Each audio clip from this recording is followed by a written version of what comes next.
Hello, good afternoon. Good afternoon, ma'am. Good afternoon, ma'am.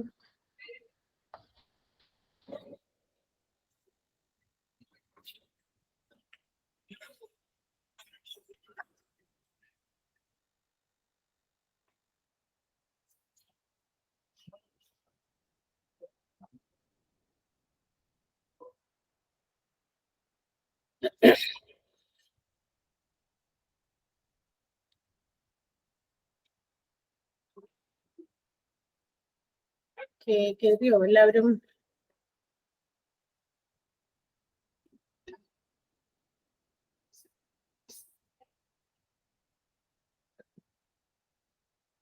Friday നമ്മളൊരു introduction class ചെയ്തിരുന്നു. ആ ക്ലാസ്സിലുണ്ടായിരുന്നവർ തന്നെയാണോ ഇവിടെ ഉള്ളത് ഇപ്പോ? അതെ മാം. ആണ്. Yes, ma'am. ഓക്കെ, എല്ലാവരും അവർ തന്നെയാണ്. രാജു ഉണ്ടായിരുന്നു. ഓക്കെ, ഇതായിട്ട് ആരും ഇല്ലല്ലോ എന്നറിയാൻ വേണ്ടിട്ട് ചോദിച്ചതാ.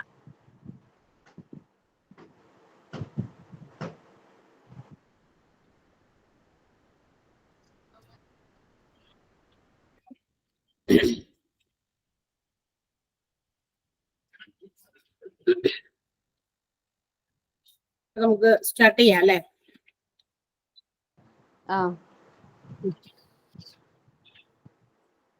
അപ്പോ ആദ്യം തന്നെ ഒരു കാര്യം പറയട്ടെ. ഇന്ന് നിങ്ങൾക്ക് ഈ ഒരു ക്ലാസ് മാത്രമേ ഉണ്ടാവുള്ളൂ, 1 hour.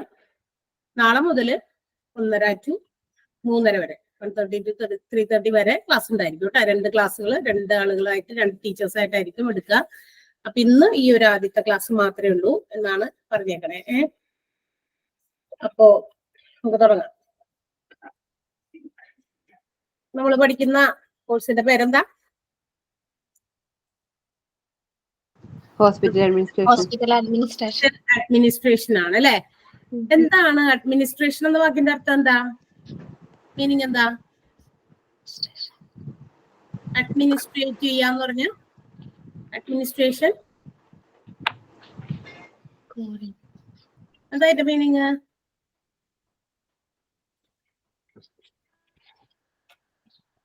അറിയില്ല. മാനേജ്മെന്റ് എന്ന് വേണമെങ്കിൽ നമുക്ക് പറയാം അല്ലെ? മാനേജ് ചെയ്യുക അല്ലെ എന്ന് വേണമെങ്കിൽ പറയാലോ. അപ്പൊ നമ്മൾ പഠിക്കാൻ പോകുന്നത് ഹോസ്പിറ്റലിന്റെ എന്താ പറയാ ഒരു മാനേജിങ് സിസ്റ്റം, അതിനെ കുറിച്ചിട്ടാണ്. അതാണ് നിങ്ങളുടെ ഹോസ്പിറ്റൽ അഡ്മിനിസ്ട്രേഷൻ എന്ന് പറയുന്ന ഒരു കോഴ്സ് തന്നെ. അപ്പോ അതിനെ കുറിച്ച് നമുക്ക് ഡീറ്റെയിൽഡ് ആയിട്ട് ഒരുപാട് കാര്യങ്ങളൊക്കെ പഠിക്കാനുണ്ട്. നമ്മൾ കഴിഞ്ഞ ക്ലാസ്സിൽ നമ്മളൊരു ഇൻട്രൊഡക്ഷൻ പറഞ്ഞു കഴിഞ്ഞു. അപ്പൊ നമുക്ക് എന്താണ് ഈ കോഴ്സിൽ നിങ്ങൾക്ക് എത്ര ചാപ്റ്ററുകളും അതുപോലെ തന്നെ എന്താ പറയാ മൊഡ്യൂളുകളായിട്ടൊക്കെ തിരിച്ചിട്ടൊക്കെയുള്ള ക്ലാസ്സുകളാണ് നിങ്ങൾക്ക് തരിക. അപ്പൊ നമുക്ക് ഇന്നത്തെ ആദ്യത്തെ ക്ലാസ്, നിങ്ങൾ പഠിക്കാൻ പോകുന്ന ആദ്യത്തെ ചാപ്റ്ററും എന്തൊക്കെയാണെന്ന് നമുക്കിന്ന് പരിചയപ്പെടാം. അതിനു മുമ്പ് വാട്ട് ഈസ് ഹോസ്പിറ്റൽ അഡ്മിനിസ്ട്രേഷൻ എന്ന് നമുക്കൊന്ന് നോക്കാം. എന്താണ് ഹോസ്പിറ്റൽ അഡ്മിനിസ്ട്രേഷൻ എന്ന് പറയുന്നത്? അതായത് ഇറ്റ്സ് എ സൗണ്ട് ഒന്ന് മ്യൂട്ട് ചെയ്യാനോ രാജേ? ഹലോ,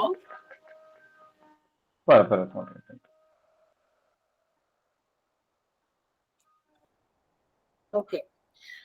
ഹോസ്പിറ്റൽ അഡ്മിനിസ്ട്രേഷൻ എന്ന് പറയുന്നത് it is a management procedure of a hospital to ensure that the hospital is operating as a whole. അതായത് ഒരു ഹോസ്പിറ്റല് എല്ലാവരും, അതിലൊരു ഹോസ്പിറ്റലിനകത്ത് പ്രവർത്തിക്കുന്ന ഒരുപാട് കാര്യങ്ങളുണ്ട്, ഒരുപാട് കാര്യങ്ങൾ ഒരു ഹോസ്പിറ്റലിനകത്തുണ്ട്. ഇതെല്ലാം ഓപ്പറേറ്റ് ചെയ്യുമ്പോൾ it is working as a whole. ഒരു ഹോസ്പിറ്റലിന്റെ എന്താ പറയാ അതിൻ്റെതായ ഒരു ഡിഗ്നിറ്റി പൊസിഷൻ കീപ്പ് ചെയ്യാൻ വേണ്ടിയിട്ട് അവിടെ ഓപ്പറേറ്റ് ചെയ്യുന്ന ഒരുപാട് കാര്യങ്ങളും വർക്ക് ചെയ്യുന്ന ഒരുപാട് സ്റ്റാഫുകളും ഒരുപാട് ആളുകളും ഒക്കെ ഉണ്ട്. അപ്പൊ ആസ് എ ഹോൾ അത് ഒറ്റയായിട്ട് അല്ലെങ്കിൽ എല്ലാം കൂടി ഒരു സ്കെഡ്യൂൾ പോലെ ഫോളോ ചെയ്ത് അതിന്റെ കാര്യങ്ങളൊക്കെ കോർഡിനേറ്റ് ചെയ്യുക, ഡിറക്റ്റ് ചെയ്യുക, അതിനെ എന്നിട്ട് എന്താ പറയാ ഓരോ കാര്യങ്ങളും എന്താ പറയാ ഇഫക്റ്റുകളൊക്കെ ട്രാക്ക് ചെയ്യുക. ഈ പറയുന്ന എല്ലാ കാര്യങ്ങളെയും മാനേജ് ചെയ്യുന്ന ഒരു പ്രൊസീജിയർ ആണ് ഹോസ്പിറ്റൽ അഡ്മിനിസ്ട്രേഷൻ എന്ന് പറയുന്നത്. അല്ലാതെ നമ്മൾ ഹോസ്പിറ്റൽ അഡ്മിനിസ്ട്രേഷൻ എന്ന് കേൾക്കുമ്പോൾ അവിടെ പോയിട്ട് സൂചിയും ഇത് കൊടുത്തിട്ട് കുത്തിവെക്കുകയോ അല്ലെങ്കിൽ സ്റ്റെതസ്കോപ്പ് ഇട്ടിട്ട് പരിശോധിക്കാൻ പോകുന്നതോ ഒന്നുമല്ല അല്ലെ. അവിടെ നടക്കുന്ന each and every operations, everything which are operating in a hospital. ഹോസ്പിറ്റലിൽ പല കാര്യങ്ങളും ഉണ്ട്, നമ്മൾ അതിനെ കുറിച്ച് കൂടുതൽ കാര്യങ്ങൾ പഠിക്കുക, എന്തൊക്കെയാണ് അവിടെ നടക്കുക, പല ഡിപ്പാർട്ട്മെന്റുകൾ, ഓരോ ഡിപ്പാർട്ട്മെന്റും എന്തൊക്കെ കാര്യങ്ങളാണ് ചെയ്യുക, റെസ്പോൺസിബിലിറ്റീസ് ഓരോന്നിന്റെയും എന്തൊക്കെ തന്നെയാണ്, ഇതൊക്കെ നമ്മൾ പഠിക്കും. So each and every operations which are done in a hospital, it has to be regulated or it has to be tracked or it has to be scheduled. അതിനൊക്കെ ഓരോ എന്താ പറയാ സ്കെഡ്യൂൾ അനുസരിച്ച് അതിനെയൊക്കെ കാര്യങ്ങൾ മാനേജ് ചെയ്യുക, അതിനെ ട്രാക്ക് ചെയ്യുക, അവിടുത്തെ കാര്യങ്ങളൊക്കെ എല്ലാം തന്നെ കോർഡിനേറ്റ് ചെയ്യുക. അത് ഒരു എന്താ പറയാ ഒരു ആസ് എ ഹോൾ ഒരു ഇതുപോലെ അതിന്റെ കാര്യങ്ങളൊക്കെ സ്മൂത്ത് ഫങ്ഷനിങ് ഒക്കെ എൻഷുർ ചെയ്യുക, ഉറപ്പുവരുത്തുക. ആൻഡ് ഒരു ഒറ്റ വാക്കിൽ പറഞ്ഞ management of every department or everything in a hospital. ഒരു ഹോസ്പിറ്റലിൽ നടക്കുന്ന എല്ലാ കാര്യങ്ങളെയും മാനേജ് ചെയ്യുക എന്നുള്ളതാണ് ഒറ്റ ഫ്രേസിൽ നമുക്ക് പറയാൻ സാധിക്കുക. എന്ത് ഹോസ്പിറ്റൽ അഡ്മിനിസ്ട്രേഷൻ എന്ന് പറയുന്നത് നമുക്കറിയാം. നവഡേയ്സ് ഇന്നത്തെ കാലത്ത് ഹോസ്പിറ്റൽ എന്ന് പറയുന്നത് ഇറ്റ് ഹാവ് ഗ്രേറ്റ് ഇമ്പോർട്ടൻസ്. നമ്മളുടെ ജീവിതത്തിലൊക്കെ ഒരുപാട് ഇമ്പോർട്ടന്റ് ആയിട്ടുള്ള ഒരു കാര്യങ്ങൾ നടക്കുന്ന ഒരു സ്ഥലം തന്നെയാണ് ഹോസ്പിറ്റൽ എന്ന് പറയുന്നത്. ഇന്നത്തെ കാലത്ത് എന്ന് പറയുമ്പോൾ ഇപ്പോ നമ്മൾ ഓരോ എന്താ പറയാ ദിവസവും കേൾക്കുന്ന രോഗങ്ങളുടെ അവസ്ഥകളും അതുപോലെ തന്നെ ഏതൊക്കെ തരത്തിലുള്ള രോഗമാണ് മനുഷ്യന് ആദ്യമായിട്ട് കേൾക്കുന്ന പല രോഗങ്ങളുടെ പേരുകൾ അല്ലെ, ഇതൊക്കെ വരുന്നതുകൊണ്ട് നമുക്കറിയാം medical field is A growing എന്താ പറയുക ഇതൊരു വലിയ ഗ്രോയിങ് ബിസിനസ് ആയിട്ട് മാറിക്കൊണ്ടിരിക്കുന്ന ഒരു കാര്യമാണ്. ആൻഡ് ലൈക്ക് ഇന്ത്യയെ പോലെയുള്ള ഫസ്റ്റ് പൊസിഷനിൽ ഫസ്റ്റ് പൊസിഷനിൽ നിൽക്കുന്ന ഇന്ത്യയെ പോലെയുള്ള മോസ്റ്റ് പോപ്പുലേറ്റഡ് ആയിട്ടുള്ള ഒരു കൺട്രിയിൽ ഇറ്റ്സ് വെരി നെസസറി നമുക്ക് ഇതൊക്കെ കൺട്രോൾ ചെയ്യേണ്ടത്, ഹോസ്പിറ്റൽസിനെ അതിന്റെ പ്രവർത്തനങ്ങളൊക്കെ കൺട്രോൾ ചെയ്യേണ്ടത് ഇറ്റ്സ് വെരി നെസസറി. ഇതൊരു എന്താ പറയുക എസെൻഷ്യൽ ആയിട്ടുള്ള കാര്യം തന്നെയാണ്. അതുകൊണ്ട് തന്നെയാണ് ഇങ്ങനെ ഒരു കാര്യം ഇന്ന് ഹോസ്പിറ്റൽ അഡ്മിനിസ്ട്രേഷൻ എന്ന് പറയുന്ന ഒരു കോഴ്സ് തന്നെ ഇങ്ങനെ ഇറങ്ങിയതിന്റെ ഫലം അല്ല അതിന്റെ ഒരു കാര്യം എന്ന് പറയുന്നത് ഇതൊക്കെ തന്നെയാണ്. കാരണം ഇന്ന് ആ മേഖലയാണ് ഒരുപാട് വളർന്നുകൊണ്ടിരിക്കുന്ന ഒരു ഇൻഡസ്ട്രി അല്ലെങ്കിൽ ഓർഗനൈസേഷൻ എന്ന് പറയുന്നത്. സോ അവിടെ ഒരുപാട് കാര്യങ്ങൾ നിയന്ത്രിക്കാനുണ്ട്, മാനേജ് ചെയ്യാനുണ്ട്. അല്ലെങ്കിൽ അതൊക്കെ കുത്തഴിഞ്ഞു പോകും. കുത്തഴിഞ്ഞു പോയി കഴിഞ്ഞാൽ അതൊക്കെ പല രീതിയിലും എന്താ പറയാ പല കാര്യങ്ങളിലേക്കും ഒക്കെ പോകാനായിട്ടുള്ള ഇടകളുണ്ട്. അതുകൊണ്ടാണ് ഇങ്ങനെ ഈ നമ്മളുടെ എന്താ പറയാ ഇൻഡസ്ട്രി വളരെയധികം മെച്ചപ്പെടുത്താൻ വേണ്ടിയിട്ട് അല്ലെങ്കിൽ ഓർഗനൈസേഷനെ വളരെ നല്ല രീതിയിൽ സ്മൂത്ത് ഫംഗ്ഷനിങ്ങിലും കൊണ്ടുപോകാൻ പേഷ്യന്റ് കെയറിനൊക്കെ കൂടുതൽ ഇമ്പോർട്ടൻസ് കൊടുത്ത് പേഷ്യന്റിന്റെ സാറ്റിസ്ഫാക്ഷൻ, സ്റ്റാഫിന്റെ സാറ്റിസ്ഫാക്ഷൻ, അവിടെ ജോലി ചെയ്യുന്ന ആളുകളുടെ സാറ്റിസ്ഫാക്ഷൻ, ഇതെല്ലാം തന്നെ കോർഡിനേറ്റ് ചെയ്ത് കൊണ്ടുപോകുക എന്നുള്ളത് വളരെ ഡിഫിക്കൽട്ട് ആയിട്ടുള്ള കാര്യമാണ്. പക്ഷെ ഇറ്റ് ഇസ് ഇമ്പോർട്ടന്റ്, അത് പ്രാധാന്യം അർഹിക്കുന്നതും തന്നെയാണ്. അപ്പൊ അതുകൊണ്ട് തന്നെയാണ് ഇങ്ങനെ ഒരു കോഴ്സിന്റെ നെസസിറ്റി എന്ന് പറയുന്നത് തന്നെ. ഇന്ന് ഹെൽത്ത് പ്രോജക്റ്റുകൾ ഇഷ്ടം പോലെ ഒരുപാട് ഹെൽത്ത് പ്രോജക്റ്റുകൾ നമുക്കറിയാം നടക്കുന്നുണ്ട്. നമ്മുടെ ലോക്കൽ ഏരിയാസിൽ തന്നെ ഹെൽത്ത് സെന്റേഴ്സ് പ്രവർത്തിക്കുന്നുണ്ട്, സൂപ്പർ സ്പെഷ്യാലിറ്റി ഹോസ്പിറ്റൽസിലുണ്ട്. പിന്നെ എന്താ പറയാ ഒരുപാട് ലബോറട്ടറീസ്, വലിയ ഗ്രാൻഡ് ആയിട്ടുള്ള ലബോറട്ടറീസ്, പല തരത്തിലുള്ള ടെസ്റ്റുകൾ നടത്താനും ഒക്കെ ഹോസ്പിറ്റലിന് അകത്തും പുറത്തുമായിട്ട് പ്രവർത്തിക്കുന്ന ലാബുകളുണ്ട്. അതുപോലെ തന്നെ ഹോസ്പിറ്റൽസും മെഡിക്കൽ കോളേജസും ഒക്കെ ഇഷ്ടം പോലെ അതിനുവേണ്ടി പ്രവർത്തിക്കുന്നുണ്ട്. സോ ഇങ്ങനെയുള്ള ഈ ഒരു ഫീൽഡ് ഇത്രയും വലിയൊരു വൈഡ് റേഞ്ച് കവർ ചെയ്യുന്നത് കൊണ്ട് we have to study such അതിനു വേണ്ടിയിട്ട് കുറെ കാര്യങ്ങൾ പഠിക്കുകയും അല്ലെങ്കിൽ അതൊക്കെ എങ്ങനെ കോർഡിനേറ്റ് ചെയ്ത് എന്താ പറയാ നമുക്ക് അതിനെ നല്ല രീതിയിൽ പ്രവർത്തിപ്പിക്കാൻ പറ്റുമെന്നുള്ളത് മാനേജ് ചെയ്യുന്നതിനൊക്കെ വേണ്ടിയിട്ട് നമുക്ക് ഈ ഒരു എന്താ പറയാ കോഴ്സ് വളരെ ഇമ്പോർട്ടന്റ് ആയിട്ടുള്ളത് തന്നെയാണ്. അപ്പൊ ഹോസ്പിറ്റൽ അഡ്മിനിസ്ട്രേഷൻ എന്ന് പറയുന്നത് a management which ensures the coordination, schedule, tracking of the effects of a hospital. ഇതെല്ലാം മാനേജ് ചെയ്യുക എന്നുള്ളതാണ് ഇതിന്റെ ഒരു ലക്ഷ്യം എന്ന് പറയുന്നത്. ഇനി ഹോസ്പിറ്റൽ ഇതിനു വേണ്ടിയിട്ട് ഹോസ്പിറ്റൽ അഡ്മിനിസ്ട്രേറ്റേഴ്സ് ഉണ്ട്, those who are overseeing each and every operations of the hospital. ഈ ഹോസ്പിറ്റലിന്റെ പലതരത്തിലുള്ള പ്രവർത്തനങ്ങളെ നോക്കി കാണുന്ന, ഓവർസീ ചെയ്യുന്ന, ഒരുപാട് എന്താ പറയാ ഡേ ടു ഡേ ഓപ്പറേഷൻസ് ഒക്കെ നോക്കി കാണുന്ന, വീക്ഷിക്കുന്ന, അതിന് തീരുമാനങ്ങൾ എടുക്കേണ്ട സ്ഥലങ്ങളിൽ തീരുമാനങ്ങൾ എടുക്കേണ്ടത്, അങ്ങനെയുള്ള കാര്യങ്ങളൊക്കെ നോക്കി കാണുന്നതിന് വേണ്ടിയിട്ട് ഹോസ്പിറ്റൽ അഡ്മിനിസ്ട്രേറ്റേഴ്സ് തന്നെയുണ്ട്. അവിടുത്തെ എന്താ പറയാ ഹോസ്പിറ്റലിലെ ഡോക്ടേഴ്സ് ആയിക്കോട്ടെ, മെഡിക്കൽ സ്റ്റാഫ് ആയിക്കോട്ടെ, members who are coming or patients വന്നു പോകുന്നവർ, വിസിറ്റേഴ്സ്, അങ്ങനെയൊക്കെ ഇഷ്ടംപോലെ ഉണ്ട്.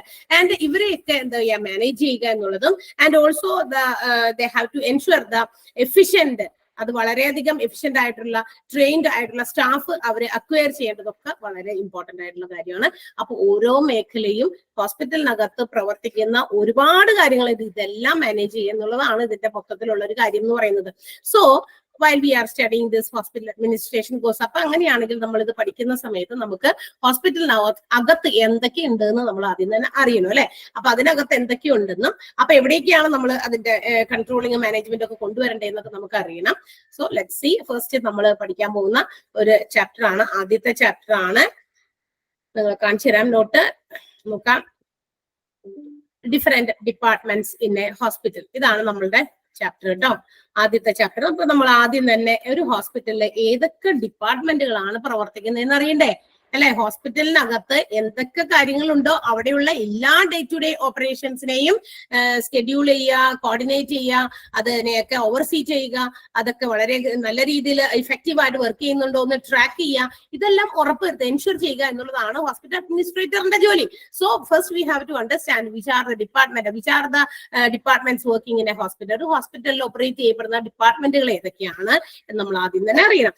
എന്നാലാണ് ബാക്കി കാര്യങ്ങളൊക്കെ എവിടെയൊക്കെയാണ് നമുക്ക് ഈ പറയുന്ന കോർഡിനേഷൻസും മാനേജ്മെന്റും ഒക്കെ കൊണ്ടുവരേണ്ടതൊക്കെ അറിയാൻ പറ്റുള്ളൂ. So medical department in a hospital ഡിപ്പാർട്ട്മെന്റിൽ നമ്മൾ പ്രധാനമായിട്ടും ഹോസ്പിറ്റൽസിലെ ഡിപ്പാർട്ട്മെന്റ്സിനെ പ്രധാനമായിട്ട് 3 ക്ലാസിഫൈ ചെയ്തിട്ടുണ്ട്. As you can see in the സ്ക്രീനിൽ നോക്കാം. Medical department, supportive department and administrative department എന്നിങ്ങനെ 3 ക്ലാസിഫിക്കേഷൻസ് ആണ് ഒരു ഹോസ്പിറ്റലിന്റെ ഡിപ്പാർട്ട്മെന്റ്സിനെ ക്ലാസിഫൈ ചെയ്തിരിക്കുന്നത്. ഏതൊക്കെയാണ് ഹോസ്പിറ്റൽ ഡിപ്പാർട്ട്മെന്റുകൾ ക്ലാസിഫൈ ചെയ്തിരിക്കുന്ന broad classification of hospital department ഏതൊക്കെയാണ്?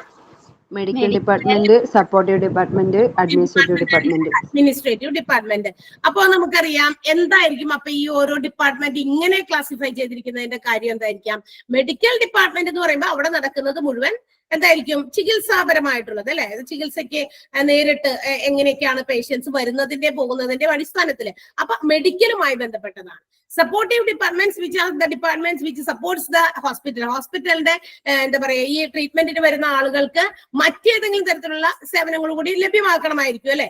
അപ്പൊ അങ്ങനെയാണെങ്കിൽ ആ ഹോസ്പിറ്റലിന്റെ ഏറ്റവും എസെൻഷ്യൽ ആയിട്ടുള്ള ഡിപ്പാർട്ട്മെന്റിനെ സപ്പോർട്ട് ചെയ്യാനായിട്ട് കുറച്ച് ഡിപ്പാർട്ട്മെന്റുകൾ ആവശ്യമാണ്. അതാണ് സപ്പോർട്ടീവ് ഡിപ്പാർട്ട്മെന്റ്. മാത്രമല്ല ഇതെല്ലാം അഡ്മിനിസ്റ്റർ ചെയ്യുന്ന ഈ ഡിപ്പാർട്ട്മെന്റുകളെല്ലാം തന്നെ അഡ്മിനിസ്റ്റർ ചെയ്യുന്ന മറ്റ് ഒരു ഡിപ്പാർട്ട്മെന്റ് കൂടിയുണ്ട്. അതിനെയാണ് നമ്മൾ അഡ്മിനിസ്ട്രേറ്റീവ് ഡിപ്പാർട്ട്മെന്റ് എന്ന് വിളിക്കുക. So broadly hospital departments are classified into 3.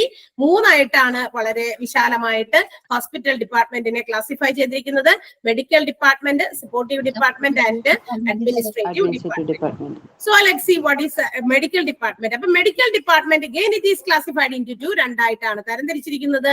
അതിനെ നമ്മൾ OPD എന്നും IPD ഇതിന്റെയൊക്കെ വിശാലമായിട്ട് വലിയ എക്സ്പ്ലനേഷൻസ് ഒക്കെ നമ്മൾ ഇതിന് പിറകെ പോകുന്നുണ്ട്. നമ്മൾ ആദ്യം തന്നെ ഈ ഒരു സ്കെഡ്യൂളിൽ നോക്കിയിട്ട് ഈ ഒരു പട്ടികയിൽ നോക്കിയിട്ട് അല്ലെങ്കിൽ ആ ഒരു ക്ലാസിഫിക്കേഷൻ ചാർട്ടിൽ നോക്കിയിട്ട് നമുക്ക് അതിനെ ആ പേരുകളൊക്കെ ജസ്റ്റ് നമുക്കൊന്ന് പഠിക്കാം, ഒന്ന് റെക്കഗ്നൈസ് ചെയ്യാം എന്തൊക്കെയാണ് പേരുകൾ എന്നൊക്കെ. സോ ഫസ്റ്റ് വൺ, മെഡിക്കൽ ഡിപ്പാർട്ട്മെന്റിന് 2 ക്ലാസിഫിക്കേഷൻസ് ആണ്. ഒന്ന് OPDയും ഒന്ന് IPDയും. What will be that OPD and IPD? എന്തായിരിക്കും അറിയാമോ?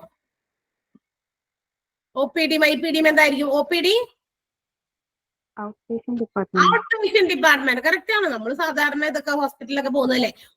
OP ടിക്കറ്റ് ഉണ്ടോ എന്നൊക്കെ ചോദിക്കാറില്ലേ? OP ടിക്കറ്റ് ഉണ്ടോ, ടിക്കറ്റിന് OP നമ്പർ പറയൂ എന്നൊക്കെ നമ്മൾ കേൾക്കാറുണ്ടാവുമായിരിക്കും. നമ്മളിപ്പോ ഒരു ഹോസ്പിറ്റലിൽ നമുക്ക് കൊച്ചുങ്ങൾക്കൊക്കെ വയ്യായ്കൾ വരുമ്പോ ടിക്കറ്റ് ബുക്ക് ചെയ്യാൻ നേരത്തെ അവർ ചോദിക്കുന്ന ആദ്യത്തെ കാര്യം എന്ന് പറയുന്നത് നമ്മൾ കണക്ട് ചെയ്യുമ്പോൾ തന്നെ പറയുന്നത് OP നമ്പർ പറയൂ എന്നായിരിക്കും അല്ലെ. അപ്പൊ OP നമ്പർ എന്ന് പറയുന്നത് അത് OPD ഔട്ട് പേഷ്യന്റ് ഡിപ്പാർട്ട്മെന്റ് എന്നും. അപ്പൊ IPD എന്തായിരിക്കാം? ഓട്ടോമാറ്റിക്കലി എന്തായിരിക്കും? ഇൻ പേഷ്യന്റ് ഡിപ്പാർട്ട്മെന്റ് ആണ് അല്ലെ. അപ്പൊ മെഡിക്കൽ ഡിപ്പാർട്ട്മെന്റ് എന്ന് പറയുന്ന വിഭാഗത്തില് 2 ക്ലാസിഫിക്കേഷൻസ് ആണ്, OPD and IPD. Then comes the supportive department. ഇനി അടുത്തതാണ് സപ്പോർട്ടീവ് ഡിപ്പാർട്ട്മെന്റ്. ഈ supportive department again it is classified into 4. അതിന് 4 തരംതിരിച്ചിട്ടുണ്ട്. എന്തൊക്കെയാണത്? Therapeutic department, general department, diagnostic department and informative department. നോക്കാം. അത് നമ്മൾ അവിടെ നൽകപ്പെടുന്ന സർവീസസിന്റെ അടിസ്ഥാനത്തിലാണ് ഇതിനെ വീണ്ടും സപ്പോർട്ടീവ് ഡിപ്പാർട്ട്മെന്റിനെ 4 ക്ലാസിഫൈ ചെയ്തിരിക്കുന്നത്. സപ്പോർട്ടീവ് ഡിപ്പാർട്ട്മെന്റിൽ വരുന്നതാണ് ഫ്രം ദാറ്റ് ഫാർമസി മുതൽ IT വരെയുള്ളതെല്ലാം സപ്പോർട്ടീവ് ഡിപ്പാർട്ട്മെന്റിൽ കീഴിലാണ് വരുന്നത്. പക്ഷെ സപ്പോർട്ടീവ് ഡിപ്പാർട്ട്മെന്റിൽ ഈ പറയുന്ന എന്താ പറയാ ഡിപ്പാർട്ട്മെന്റുകൾ what all services it is given to the hospital, അത് ഹോസ്പിറ്റലിലേക്ക് കൊടുക്കുന്ന സർവീസസിന്റെ അടിസ്ഥാനത്തിൽ ഇതിനെ 4 ഹെഡ്സിലേക്ക് അതിനെ മാറ്റിയിട്ടുണ്ട്. അതായത് ഏതൊക്കെ? Therapeutic, general, diagnostics and informative department. ഇനി തെറാപ്യൂട്ടിക് അതെന്തായിരിക്കും? തെറാപ്യൂട്ടിക് ചികിത്സ, അത് കൊടുക്കുന്ന ചികിത്സയാണ് അല്ലെ, ചികിത്സാപരമായിട്ടുള്ളത്. Pharmacy, physiotherapy and dietetics are the 3 classifications of therapeutic department. Supportive ഡിപ്പാർട്ട്മെന്റില് തെറാപ്യൂട്ടിക് എന്ന് പറയുന്ന വിഭാഗത്തില് again it is subdivided into, അതിനെ വീണ്ടും ക്ലാസിഫൈ ചെയ്തിരിക്കുകയാണ് ഫാർമസി, ഫിസിയോതെറാപ്പി ആൻഡ് ഡയറ്ററ്റിക്സ് എന്ന വിഭാഗത്തില്. അപ്പൊ ക്ലാസിഫിക്കേഷൻസ് ഏതിലൊക്കെ വരും എന്ന് നമ്മൾ അങ്ങനെ കുറെ പ്രാവശ്യം പറയുമ്പോൾ തന്നെ നിങ്ങൾക്ക് പഠിക്കാൻ പറ്റും. അതിനാണ് അത്രയും പ്രാവശ്യം പറയുക. അപ്പൊ തെറാപ്യൂട്ടിക് ഡിപ്പാർട്ട്മെന്റിൽ വരുന്ന ക്ലാസിഫിക്കേഷൻസ് ഏതൊക്കെയാണ്? സപ്പോർട്ടീവ് ഡിപ്പാർട്ട്മെന്റിൽ വരുന്നതാണ് അതെല്ലാം തന്നെ. അതിനകത്ത് പക്ഷെ വീണ്ടും സപ്പോർട്ടീവ് ഡിപ്പാർട്ട്മെന്റിനെ അവർ കൊടുക്കുന്ന സർവീസസിന്റെ ബേസിസിൽ അതിനെ 3ആയിട്ട് തരംതിരിച്ചിട്ടുണ്ട്. തെറാപ്യൂട്ടിക്കിനെ ഫാർമസി, ഫിസിയോതെറാപ്പി ആൻഡ് ഡയറ്ററ്റിക്സ്. എന്താണ് ഫാർമസി? അറിയാലോ എന്താ ഫാർമസി എന്ന് പറഞ്ഞാൽ? ജസ്റ്റ് ഒന്ന് മനസ്സിലാക്കിയാൽ മതി. നമ്മൾ ഇതിന്റെ ഡീറ്റെയിൽഡ് ഓരോ ചാപ്റ്റേഴ്സ് നമുക്ക് പഠിക്കാനുണ്ട്. അപ്പൊ പിന്നെ ജസ്റ്റ് എന്താണെന്ന് അറിയാലോ. നമ്മൾ മരുന്നിന് വേണ്ടി കുറച്ച് കൂടുതൽ സമയം സ്പെൻഡ് ചെയ്യേണ്ടി വരുന്ന ചില സ്ഥലങ്ങളാണ്. അതായത് ഒരു ഹോസ്പിറ്റൽ, വലിയ ഹോസ്പിറ്റൽസിലൊക്കെ ചെന്ന് കഴിഞ്ഞാൽ കുറച്ച് കൂടുതൽ നേരം നമുക്ക് വെയിറ്റ് ചെയ്യേണ്ടി വരുന്ന ഒരു സ്ഥലമാണ് മരുന്നിന് വേണ്ടിയിട്ട്. അവിടെ ടോക്കൺ നമ്പറുകളൊക്കെ എഴുതി കാണിക്കും. നമ്മൾ അതനുസരിച്ചിട്ടാണ് ചെന്നിട്ട് നമ്മുടെ മരുന്നുകൾ കളക്ട് ചെയ്ത് പോകേണ്ടത്. അപ്പൊ അത് ഫാർമസി അല്ലെ, നമുക്ക് മരുന്ന് തരുന്ന സ്ഥലമാണ്. ഫിസിയോതെറാപ്പി, എന്താ ഫിസിയോതെറാപ്പി കേട്ടിട്ടില്ലേ? ഫിസിയോതെറാപ്പി കേട്ടുണ്ടോ? തിരിച്ചിങ്ങോട്ട് എന്തെങ്കിലുമൊക്കെ പറയാട്ടെ. നിങ്ങൾ ഒന്നര സമയമാണ് പുറകിപ്പോവും. കേട്ടിട്ടുണ്ട് ഫിസിയോതെറാപ്പി എന്താ? അത് നമ്മളുടെ ബോഡി മസിൽസിനോ അല്ലെങ്കിൽ എല്ലുകൾക്കോ ഒക്കെ ചില തരത്തിലുള്ള പെയിനോ അല്ലെങ്കിൽ എന്തെങ്കിലും തരത്തിലുള്ള എന്തെങ്കിലും ഡാമേജ് ഒക്കെ വന്നു കഴിയുമ്പോൾ നമ്മൾ അത് എന്താ പറയാ ചികിത്സിച്ച് ഭേദമാക്കുന്ന ഒരു ചികിത്സാ രീതി തന്നെയാണ്. അപ്പൊ ചികിത്സയുമായി ബന്ധപ്പെട്ടതായതുകൊണ്ടാണ് ആ തെറാപ്യൂട്ടിക് വിഭാഗത്തിൽ അത് വന്നത്. തെറാപ്യൂട്ടിക് എന്ന് പറയുന്ന സർവീസസിൽ വരാനുള്ള കാരണം അതാണ്. അത് എന്താ പറയാ ഒരു തെറാപ്പിയാണ്, ഒരു ട്രീറ്റ്മെന്റ് ആണ്. അതുകൊണ്ട് തന്നെ ഡയറ്ററ്റിക്സ് എന്ന് പറഞ്ഞാൽ വിറ്റ്സ് റിലേറ്റഡ് ടു ഡയറ്റ്. നമ്മുടെ ഭക്ഷണം കഴിക്കുന്ന രോഗികളൊക്കെ വരുമ്പോൾ അവർക്ക് ഭക്ഷണത്തിന്റെ ക്രമീകരണങ്ങൾ കൊണ്ടുവരേണ്ടി വരും. അതാണ് ഡയറ്ററ്റിക്സ് എന്ന് പറയുന്ന വിഭാഗം. അപ്പൊ നൽകുന്ന ചികിത്സയുടെ ഒരു ഭാഗം തന്നെയാണ് ഡയറ്ററ്റിക്സും അല്ലെ. അപ്പൊ ഡയറ്റ് കൺട്രോൾ ചെയ്ത് ചില രോഗങ്ങൾ ഭേദമാക്കേണ്ടതൊക്കെ ഉണ്ടാകാം. അതുകൊണ്ട് ചികിത്സയുടെ ഭാഗമായതുകൊണ്ട് തന്നെയാണ് അതും തെറാപ്യൂട്ടിക് ഒരു ഡിപ്പാർട്ട്മെന്റിൽ വന്നത്. അപ്പൊ therapeutic department which comes under the supportive department is again classified into 3. They are pharmacy, physiotherapy and dietetics. കേട്ടല്ലോ. ഇനി അടുത്തതാണ് സപ്പോർട്ടീവ് ഡിപ്പാർട്ട്മെന്റിൽ വരുന്നത് ജനറൽ പൊതുവായിട്ട് ഉള്ളതാണ് കേട്ടോ. അതായത് നമുക്ക് എന്താ പറയാ ചികിത്സാപരമായിട്ടുള്ളവർക്ക് വേണ്ടതും IPD വിഭാഗക്കാർക്ക് വേണ്ടതും OPD വിഭാഗക്കാർക്ക് വേണ്ടി എല്ലാവർക്കും കൂടി ഒരുമിച്ച് വേണ്ട ഒരു വിഭാഗമാണ് general department which is classified into CSSD. എന്താണ് CSSD? കേട്ടിട്ടുണ്ടോ എവിടെയെങ്കിലും? CSSD അതിന്റെ ഒരു എക്സ്പാൻഡഡ് ഫോം, ഫുൾ ഫോം പറയാൻ പറ്റുമോ? കേട്ടിട്ടില്ല. Okay. Central sterile service department. അതെ, സെൻട്രൽ സ്റ്റെറൈൽ സപ്ലൈ ഡിപ്പാർട്ട്മെന്റ് ആണ്. സെൻട്രൽ സ്റ്റെറൈൽ സപ്ലൈ ഡിപ്പാർട്ട്മെന്റ് അറിയില്ലെങ്കിൽ ഒന്ന് നോട്ട് ചെയ്ത് വെക്കാട്ടോ. അത് പഠിക്കാനുണ്ട് നമുക്കത് കൂടുതൽ. എന്നാലും ഇപ്പൊ നമ്മൾ അത് കേട്ടതിന്റെ സ്ഥിതിക്ക് നിങ്ങൾ CSSD എന്ന് എഴുതിയിട്ട് ഒരു ഹൈഫ്രേറ്റഡ് അവിടെ എഴുതി വെക്കാം. Central sterile supply department. എന്താണ് സെൻട്രൽ സ്റ്റെറൈൽ സപ്ലൈ ഡിപ്പാർട്ട്മെന്റ്? ആ വേർഡ് എക്സ്പാൻഡ് ചെയ്തപ്പോഴെങ്കിലും അതിന്റെ അർത്ഥം മനസ്സിലായിട്ടോ? അവിടെ എന്തായിരിക്കും നടക്കുക? ആ ഒരു ഡിപ്പാർട്ട്മെന്റ് സർവീസസ്, സ്റ്റെറിലൈസേഷൻ സർവീസസ് ആണ്. അതായത് നമ്മുടെ ഹോസ്പിറ്റൽസിൽ ഉപയോഗിക്കുന്ന പലതരത്തിലുള്ള എക്യുപ്മെന്റുകൾ ഉണ്ട് അല്ലെ. പേഷ്യൻസിനെ ട്രീറ്റ് ചെയ്യുന്ന സമയത്ത് ഉപയോഗിക്കുന്ന പലതരത്തിലുള്ള എക്യുപ്മെന്റുകൾ, ഇപ്പൊ കത്രികയാകാം, അങ്ങനെ ചെറുതും വലുതുമായിട്ടുള്ള ഒരുപാട് ഉപകരണങ്ങൾ എന്താ പറയാ നമ്മുടെ OT ഓപ്പറേഷൻ തിയേറ്റേഴ്സിലും അതുപോലെ പ്രൊസീജിയർ റൂമിലും ഒക്കെ ഉപയോഗിക്കുന്നുണ്ട്. അപ്പൊ അതൊക്കെ ഇടയ്ക്ക് നമുക്കറിയാം അവിടെ നമ്മുടെ ഹോസ്പിറ്റൽസിൽ വരുന്ന പേഷ്യൻസ് എല്ലാം തന്നെ എല്ലാവരും ഒരു രോഗമായിട്ടല്ല വരിക, പല പല രോഗങ്ങളുമായിട്ടാണ് വരിക. Which may be highly infective ആയിട്ടുള്ള ഭയങ്കര പെട്ടെന്ന് ഇൻഫെക്റ്റഡ് ആകുന്ന രീതിയിലുള്ള രോഗങ്ങളും ക്രോസ് കണ്ടാമിനേഷൻസ് ഒക്കെ പെട്ടെന്ന് വരാൻ പറ്റുന്ന സാധ്യതയുള്ള അസുഖങ്ങളൊക്കെ ആയിട്ടായിരിക്കും ഒരുപാട് രോഗികൾ വരിക. അപ്പൊ വ്യത്യസ്ത രീതിയിലുള്ള ആളുകൾ സ്വഭാവത്തിലുള്ള നേച്ചറിലുള്ള രോഗങ്ങളുമായിട്ട് വരുന്നത് കൊണ്ട് തന്നെ ഒരു പേഷ്യന്റിന് നമ്മൾ ഉപയോഗിച്ച tools not be used for another patients. അതല്ലേ, ഒരാൾക്ക് ഉപയോഗിച്ചത് മറ്റൊരാൾക്ക് ഉപയോഗിക്കാൻ പറ്റില്ല. പെട്ടെന്ന് തന്നെ ഉപയോഗിക്കാം, അത് ഒരെണ്ണം ഉപയോഗിച്ചിട്ട് അപ്പൊ തന്നെ വലിച്ചെറിഞ്ഞ് കളഞ്ഞിട്ട് അടുത്ത പുതിയ സെറ്റ് എടുക്കാനല്ല. ചില എക്യുപ്മെന്റുകൾ വി ഹാവ് ടു യൂസ്, നമുക്ക് വീണ്ടും ഫ്രീക്വന്റ് ആയിട്ട് ഉപയോഗിക്കേണ്ടി വരും. പക്ഷേ before using it another time, മറ്റൊരു പേഷ്യൻസിന് വേണ്ടി നമ്മൾ മറ്റൊരു സമയത്ത് അത് ഉപയോഗിക്കുന്നതിന് മുമ്പ് തന്നെ ഇറ്റ് ഷുഡ് ബി സ്റ്റെറിലൈസ്ഡ്. അതെന്ത് ചെയ്യണം? ക്ലീൻ ചെയ്യണം അല്ലെങ്കിൽ സ്റ്റെറിലൈസ് ചെയ്യണം. അതിന് വേണ്ടിയിട്ട് വലിയ വലിയ ഹോസ്പിറ്റൽസിലൊക്കെ വലിയ എന്താ പറയാ ഒരു ഹോസ്പിറ്റൽസിന്റെ തന്നെ അത്രയും വലിപ്പമുള്ള എന്താ പറയാ ഇതിനൊരു ഡിപ്പാർട്ട്മെന്റ് തന്നെ ഉണ്ടാകും. ഇതൊരു എന്താ പറയാ ഒരു വലിയ നമ്മളിപ്പോ നിങ്ങൾ നോക്കിക്കഴിഞ്ഞാൽ സെർച്ച് ചെയ്ത് നോക്കിക്കഴിഞ്ഞാൽ കാണാൻ പറ്റും. വിദേശത്തൊക്കെ വലിയൊരു ഡിപ്പാർട്ട്മെന്റ് ആണ് ഒരു ഹോസ്പിറ്റൽസിന്റെ തന്നെ അത്രയും വലിപ്പം തോന്നുന്ന രീതിയിൽ ഒരുപാട് ഏരിയ കവർ ചെയ്യുന്ന ഒരു ഡിപ്പാർട്ട്മെന്റ് തന്നെയാണ്. നമ്മൾ അവിടുത്തെ ടൂൾസ് ഒക്കെ വലിയ ഹോസ്പിറ്റൽസിലൊക്കെ ആകുമ്പോൾ ഒരുപാട് ടൂൾസുകൾ ഇതുപോലത്തെ ഉണ്ടായിരിക്കും അല്ലെ, പേഷ്യൻസിന് വേണ്ടിയിട്ട് ഉപയോഗിക്കുന്ന. ഇതെല്ലാം എന്ത് ചെയ്യുന്നു, ഓരോ ഡിപ്പാർട്ട്മെന്റുകളിൽ നിന്ന് കളക്ട് ചെയ്ത് കൊണ്ടുവരുന്നു ത്രൂ വൺ എന്താ പറയാ ഓപ്പണിങ്. ഒരു മെഷീൻ ആണ് വർക്ക് ചെയ്യുന്നത്. അപ്പൊ ഇതിനകത്ത് ഒരു ഓപ്പണിംഗിൽ നമ്മൾ ഈ സാധനങ്ങളൊക്കെ സ്റ്റെറിലൈസ് ചെയ്യാനുള്ള സാധനങ്ങൾ വളരെ തിട്ടപ്പെടുത്തി അത് ഏതെങ്കിലും പ്രോപ്പർ വെയിൽ അതിനൊക്കെ ഒരു രീതിയുണ്ട്, അതൊക്കെ വെച്ച് കൊടുക്കുന്നു. അത് ഒരു എൻട്രി കൂടി അങ്ങോട്ട് കയറിയിട്ട് മറ്റൊരു എക്സിറ്റി കൂടി അത് പ്രോസസ്സിംഗ് ഒക്കെ കഴിഞ്ഞ് തിരിച്ചു വരുന്നു ക്ലീൻ ആയിട്ട്. അപ്പൊ അത് കഴിഞ്ഞിട്ടാണ് അത് ഡിഫറെന്റ് ഡിപ്പാർട്ട്മെന്റ്സിലേക്ക് എവിടെയൊക്കെയാണ് അത് കളക്ട് ചെയ്ത് അവിടേക്ക് എത്തിക്കുന്നു, തിരിച്ച് അങ്ങോട്ടേക്ക് കൊടുക്കുന്നു. അപ്പൊ അതൊരു ആ ഒരു പ്രൊസീജിയർ നടക്കാൻ വേണ്ടിയിട്ടുള്ള ഒരു പർട്ടിക്കുലർ ഡിപ്പാർട്ട്മെന്റിനെയാണ് നമ്മൾ സെൻട്രൽ സ്റ്റെറൈൽ സപ്ലൈ ഡിപ്പാർട്ട്മെന്റ് എന്ന് വിളിക്കുക, അല്ലെങ്കിൽ CSSD എന്ന് ഷോർട്ടാക്കി വിളിക്കാം. മറ്റൊന്നാണ് ഹൗസ് കീപ്പിംഗ്. അതിനെ കുറിച്ചൊക്കെ ഇഷ്ടംപോലെ ഡീറ്റെയിൽ ആയിട്ട് പഠിക്കാനുണ്ടോ? ഇപ്പൊ ജസ്റ്റ് നമ്മളൊന്ന് പറഞ്ഞു പോകുന്നേ ഉള്ളൂ. Before studying what is hospital administration എന്ന് പറയുന്നത് എവിടെ നിന്ന് തുടങ്ങണ്ടേ? ഭരണം തുടങ്ങണമെങ്കിൽ ഭരിക്കാനുള്ള കാര്യങ്ങളെ കുറിച്ച് എന്തെങ്കിലുമൊക്കെ അറിവ് വേണോ അല്ലെ നമുക്ക്? അപ്പൊ എവിടെ നിന്ന് ഭരിക്കണം, എന്തൊക്കെ കാര്യങ്ങൾ മാനേജ് ചെയ്യണം, എന്തൊക്കെ ഓപ്പറേഷൻസ് നടക്കുന്നുണ്ടോ ഒരു ഹോസ്പിറ്റലിൽ, ഇതൊക്കെ അറിഞ്ഞാൽ മാത്രമേ എവിടേക്കാണ് നമ്മളുടെ ഒരു കൈകടത്തൽ ആവശ്യമുള്ളത് എന്നറിയണം അല്ലെ. ഹോസ്പിറ്റൽ അഡ്മിനിസ്ട്രേറ്റർ അല്ലെങ്കിൽ അഡ്മിനിസ്ട്രേറ്റ് ചെയ്യാൻ പോകുന്ന ആൾക്ക് അതിനെക്കുറിച്ച് ഒരു ബോധ്യം ഉണ്ടാകണം. അപ്പൊ അതിനാണ് നമ്മൾ ഇതൊക്കെ ജസ്റ്റ് ഒന്ന് പരിചയപ്പെടാം. അപ്പൊ അടുത്തതാണ് ഹൗസ് കീപ്പിംഗ്. എന്താണ് ഹൗസ് കീപ്പിംഗ് എന്ന് പറഞ്ഞാൽ? അവിടെ എന്താ നടക്കുക ഹൗസ് കീപ്പിംഗ്? ആർക്കെങ്കിലും പറയാമോ? അറിയില്ല. ഹൗസ് കീപ്പിംഗ് എന്ന് പറയുമ്പോൾ എന്താ പറയാ, ഹോസ്പിറ്റലിന്റെ ചുറ്റുപാടുമുള്ള വൃത്തിയായിട്ട് സൂക്ഷിക്കുക എന്നുള്ളതാണ്. എന്ന് വെച്ചാൽ ഹോസ്പിറ്റലിന്റെ ഫ്ലോർ ആകാം, ഓരോ എന്താ പറയാ വാർഡുകളും അതുപോലെ റൂമുകളൊക്കെ എപ്പോഴും ക്ലീൻ ആയിട്ട് സൂക്ഷിക്കുക എന്നുള്ളതാണ് എന്താ പറയാ ഹൗസ് കീപ്പിംഗ് എന്ന് പറയുന്ന ഡിപ്പാർട്ട്മെന്റിന്റെ ജോലി. അപ്പൊ ഹൗസ് കീപ്പിംഗ് ഡിപ്പാർട്ട്മെന്റിൽ വർക്ക് ചെയ്യുന്ന വർക്കേഴ്സ്, ജോലിക്കാരൊക്കെ ഉണ്ടെങ്കിൽ അവര് they are responsible for keeping the hospital environment NEET and clean. എപ്പോഴും ഹോസ്പിറ്റലിന്റെ ചുറ്റുപാടിനെ വളരെ നീറ്റ് ആൻഡ് ക്ലീൻ ആക്കി വെക്കുക എന്നുള്ളതാണ്. And the patients or the visitors who are entering the hospital should not feel that they are entering a hospital.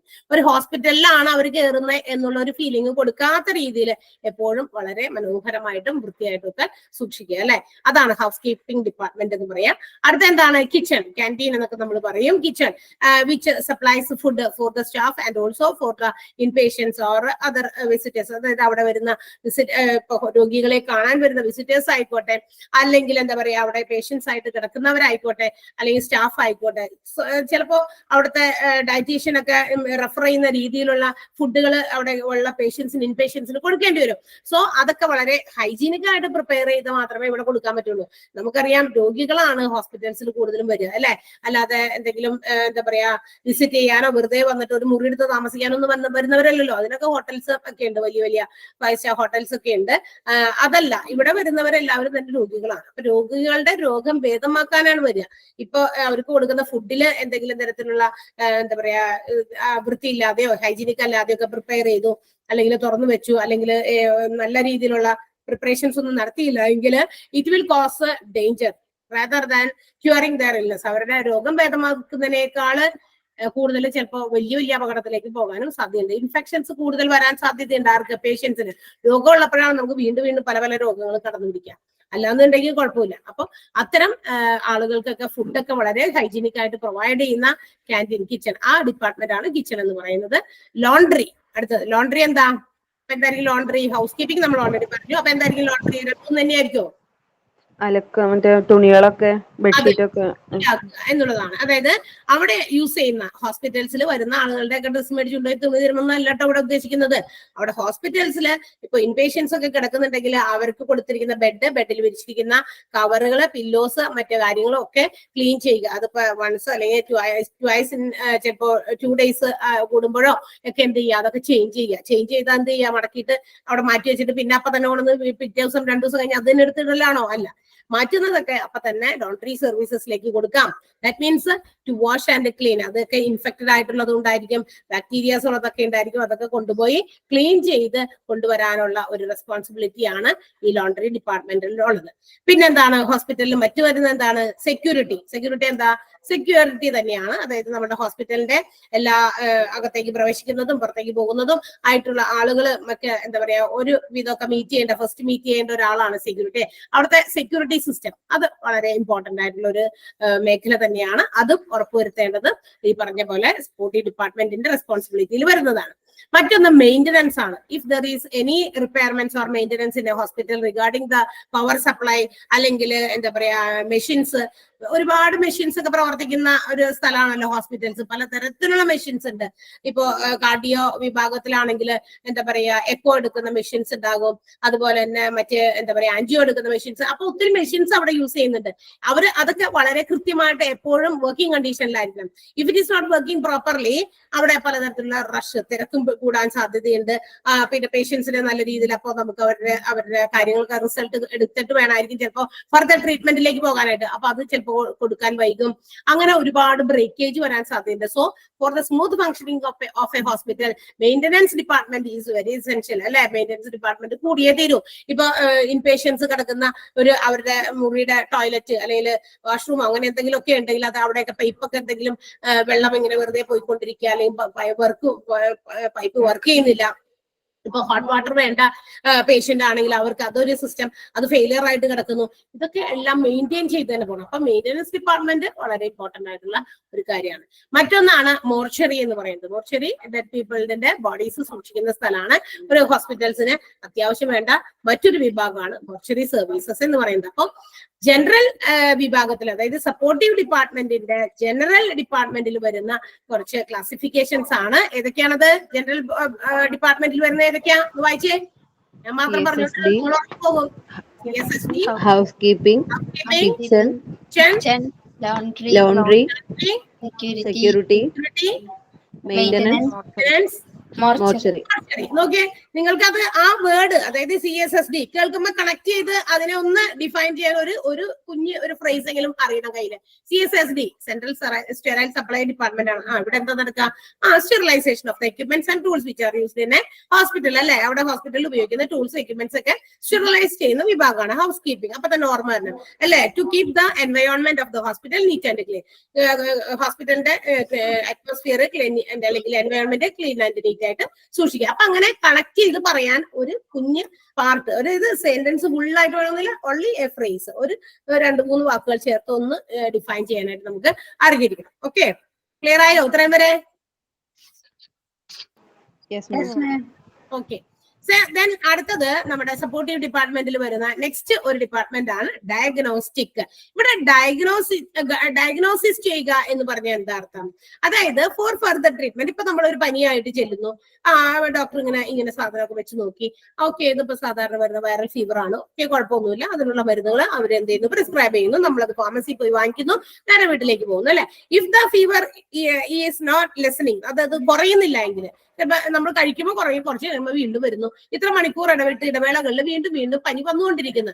So after the course of that treatment, നമുക്ക് തന്നിരിക്കുന്ന മരുന്നിന്റെ course തീർന്നു, വീണ്ടും നമ്മളുടെ പനി വീണ്ടും പഴയ കണ്ടീഷനിൽ തന്നെ വീണ്ടും വന്നുകൊണ്ടിരിക്കുന്നു. So we have to go for further treatment again അല്ലെ. നമുക്ക് വീണ്ടും ഡോക്ടറെ അടുത്ത് വീണ്ടും കാണാൻ പോകേണ്ടി വരും. രണ്ടാമത് വരുമ്പോ അത്രയും മരുന്ന് കഴിച്ചിട്ടും അല്ലെങ്കിൽ 3 ദിവസത്തേക്ക് 4 ദിവസത്തേക്ക് മരുന്ന് കൊടുത്ത് അത് കഴിച്ചിട്ടും മാറിയില്ലെങ്കിൽ they have to make some ടെസ്റ്റുകൾ എന്ത് ചെയ്യേണ്ടി വരും? ചിലപ്പോൾ ഡോക്ടർ പറയും അപ്പൊ ഇത് സാധാ വൈറൽ ഫീവർ ഒന്നുമില്ല, അപ്പൊ ചിലപ്പോൾ നമുക്ക് എന്തെങ്കിലുമൊക്കെ ടെസ്റ്റ് ചെയ്യേണ്ടി വരും. ബ്ലഡ് ടെസ്റ്റ് ചെയ്യേണ്ടി വരാം, ചിലപ്പോൾ യൂറിൻ ടെസ്റ്റ് ചെയ്യേണ്ടി വരാം, അല്ലെങ്കിൽ മറ്റേതെങ്കിലും സെക്രഷൻസ് ഒക്കെ ടെസ്റ്റ് ചെയ്യേണ്ടി വരും. അപ്പൊ ടെസ്റ്റിങ്ങില് കൂടെ മാത്രമേ they can go for further treatment. ഈ രോഗമല്ല, നമ്മൾ ഉദ്ദേശിച്ച കാര്യമല്ല, ആൾക്ക് ചിലപ്പോൾ വേറെ ഏതെങ്കിലും രോഗത്തിന്റെ ലക്ഷണമായിട്ടായിരിക്കാം ഈ പനി ഇങ്ങനെ മാറാതെ നിൽക്കുന്നത്. So if we have to go for further treatment, some test has to be done. ചിലപ്പോൾ നമുക്ക് അതിന് മുമ്പ് തന്നെ ചില ടെസ്റ്റുകൾ നടത്തേണ്ടി വരും. അപ്പൊ അതിനുവേണ്ടി സഹായിക്കുന്ന ഡിപ്പാർട്ട്മെന്റ് ആണ് ഡയഗ്നോസ്റ്റിക് ഡിപ്പാർട്ട്മെന്റ്. നമ്മളുടെ ഹോസ്പിറ്റൽസിൽ പ്രധാനമായിട്ടും 2 types of diagnostic departments are working. That is one laboratory and the other one is radiology അല്ലെ. 2 സാധാരണ ഹോസ്പിറ്റലുകളിലുള്ള 2 ഡയഗ്നോസ്റ്റിക് വിഭാഗമാണ്. ഒന്ന് ലബോറട്ടറിയും മറ്റൊന്ന് റേഡിയോളജിയും. എന്താണ് ഇത് രണ്ടും തമ്മിലുള്ള വ്യത്യാസം? എന്തെങ്കിലും വ്യത്യാസം തോന്നുന്നുണ്ടോ? നമ്മൾ സാധാരണ ഹോസ്പിറ്റൽസിലൊക്കെ പോകുന്നതല്ലേ, എന്തായിരിക്കാം? നിങ്ങൾക്കറിയാവുന്നതൊന്നും ഇങ്ങോട്ട് പറഞ്ഞു കഴിഞ്ഞാൽ നമുക്ക് അതുമായിട്ട് കണക്ട് ചെയ്ത് അങ്ങനെ പറയുമ്പോ നിങ്ങൾ മറക്കില്ല. അതാണ് പ്രശ്നം. പറയാമോ ലബോറട്ടറിയും റേഡിയോളജിയിലും എന്താ വ്യത്യാസം? ലബോറട്ടറി എന്ന് പറയുമ്പോ നമ്മുടെ ബ്ലഡ് ഒക്കെ ചെക്ക് ചെയ്യുന്നത്, റേഡിയോളജി എന്ന് പറയുമ്പോ ഈ ഉള്ളിൽ സ്കാനിങ് ഒക്കെ ചെയ്യുന്ന അതെ അതെ അത് തന്നെയാണ്. നമുക്കറിയാവുന്നത് ഷെയർ ചെയ്താൽ മതി, അത്രയുള്ള കാര്യം. അത് വലിയ കാര്യമൊന്നുമല്ല കേട്ടാ. അല്ലാതെ നമ്മളിങ്ങനെ മസിൽ പിടിച്ചിരിക്കണ്ട, നിങ്ങൾ എല്ലാവരും പറഞ്ഞോട്ടാ. അപ്പൊ ലബോറട്ടറി എന്ന് പറയുന്നത് നമ്മളുടെ ശരീരത്തിന്റെ അകത്തുനിന്നോ നമ്മളുടെ ശരീരം പുറപ്പെടുവിക്കുന്ന ചില വസ്തുക്കളോ എടുത്തിട്ട് എന്ത് ചെയ്യുക, ടെസ്റ്റ് ചെയ്യുക for further treatment, which helps the physician or the doctor to know what is the state of that particular patient. ആ പേഷ്യന്റിന്റെ അവസ്ഥ എന്താണെന്ന് മനസ്സിലാക്കാൻ വേണ്ടി ഫർദർ ട്രീറ്റ്മെന്റിന് പോകാൻ വേണ്ടിയിട്ട് നമ്മളുടെ ഉള്ളിൽ നിന്ന് ബ്ലഡ് ആകാം, യൂറിൻ ആകാം, മറ്റേതെങ്കിലും തരത്തിലുള്ള നമ്മളുടെ ബോഡി പ്രൊഡ്യൂസ് ചെയ്യുന്ന ഏതെങ്കിലും തരത്തിലുള്ള സാധനങ്ങൾ, ഫ്ലൂയിഡുകളൊക്കെ എടുത്തിട്ട് ടെസ്റ്റ് ചെയ്യുന്നത് എവിടെ വെച്ചിട്ടാ? ലബോറട്ടറി. അതിനെ നമ്മൾ ഷോർട്ട് ആയിട്ട് ഓമന പേരിൽ വിളിക്കും, ലാബ് എന്ന് വിളിക്കും അല്ലെ. അപ്പൊ ലബോറട്ടറിയിലാണ് ഇതൊക്കെ ടെസ്റ്റ് ചെയ്യുക. Next one is radiology. എന്താ റേഡിയോളജി വിഭാഗം? അവിടെ എന്തായിരിക്കും നടക്കുക? അവിടെ എന്താണ്? നേരത്തെ പറഞ്ഞില്ല, ആള് പറഞ്ഞു എന്താണ്? സ്കാനിങ് പോലെയുള്ള പലതരത്തിലുള്ള നമ്മുടെ ഇന്റേണൽ പാർട്സിന്റെ, നമ്മുടെ ബോഡിനകത്തുള്ള ഇന്റേണൽ പാർട്സുകളെ പറ്റി, തലയുടെ ആകാം, ഹാർട്ടിന്റെ ആകാം, അല്ലെങ്കിൽ വയറിന്റെ ആകാം, കാലിന്റെ ആകാം, പലതരത്തിലുള്ള ഇന്റേണൽ പാർട്സിന്റെ ചില കാര്യങ്ങൾ നമുക്ക് ഡയഗ്നോസിസ് ചെയ്ത് ട്രീറ്റ്മെന്റിന് വേണ്ടിയിട്ട്, ഫർദർ ട്രീറ്റ്മെന്റിന് വേണ്ടിയിട്ട് ചില എക്സ്റേസ്, അതായത് റേസ് കടത്തിവിട്ടിട്ട്, റേഡിയോ ഐസോടോപ്സ് പോലെയുള്ള ചില റേസുകളൊക്കെ ശരീരത്തിലേക്ക് കടത്തിവിട്ട് ചിലപ്പോൾ അത് ഡിസ്പ്ലേ ചെയ്ത്, അതായത് നമ്മുടെ ഒരു എന്താ പറയാ കമ്പ്യൂട്ടർ മോണിറ്ററിലേക്ക് ഡിസ്പ്ലേ ചെയ്തോ കണക്ട് ചെയ്തോ ഒക്കെ നമുക്ക് ഡയഗ്നോസിസ് ചെയ്യാൻ വേണ്ടിയിട്ടുള്ളതൊക്കെയാണ്. ഇപ്പൊ മൂക്കിലൊക്കെ എന്താ പറയാ എന്തെങ്കിലുമൊക്കെ വരിക, മൂക്കിൽ ദശ വളരുക, ഇങ്ങനെയൊക്കെ ഉള്ള ട്രീറ്റ്മെന്റിനൊക്കെ ഇപ്പൊ ചില ചെറിയ കുഞ്ഞ് നമ്മൾ കാണാൻ പോലും പറ്റില്ലാത്ത തരത്തിലുള്ള എന്താ പറയാ മൈക്രോ ക്യാമറാസ് ഒക്കെ ഫിറ്റ് ചെയ്തിരിക്കുന്ന സാധനമൊക്കെ ഉണ്ട്. നമ്മുടെ ഇവിടെ ഫ്രണ്ടിലൊക്കെ ചിലപ്പോൾ വെച്ചാൽ മതി, അല്ലെങ്കിൽ വായുടെ അകത്ത് വെച്ച് കഴിഞ്ഞാൽ നമ്മുടെ അതിനൊരു ഭയങ്കര ഒരു കർവ്ഡ് പൊസിഷനിലൊക്കെയാണ് അത് ഇരിക്കുക. അപ്പൊ ചിലപ്പോൾ അറ്റം വരെയൊക്കെ അവർക്ക് ആ ഒരു സാധനത്തിൽ കൂടി ഒക്കെ നോക്കാൻ പറ്റും. അതിന്റെ റേസ് ഒക്കെ കടത്തിവിട്ടിട്ടാണ് അപ്പൊ ഇത് മനസ്സിലാക്കുക. അത് എന്നിട്ട് മോണിറ്ററിൽ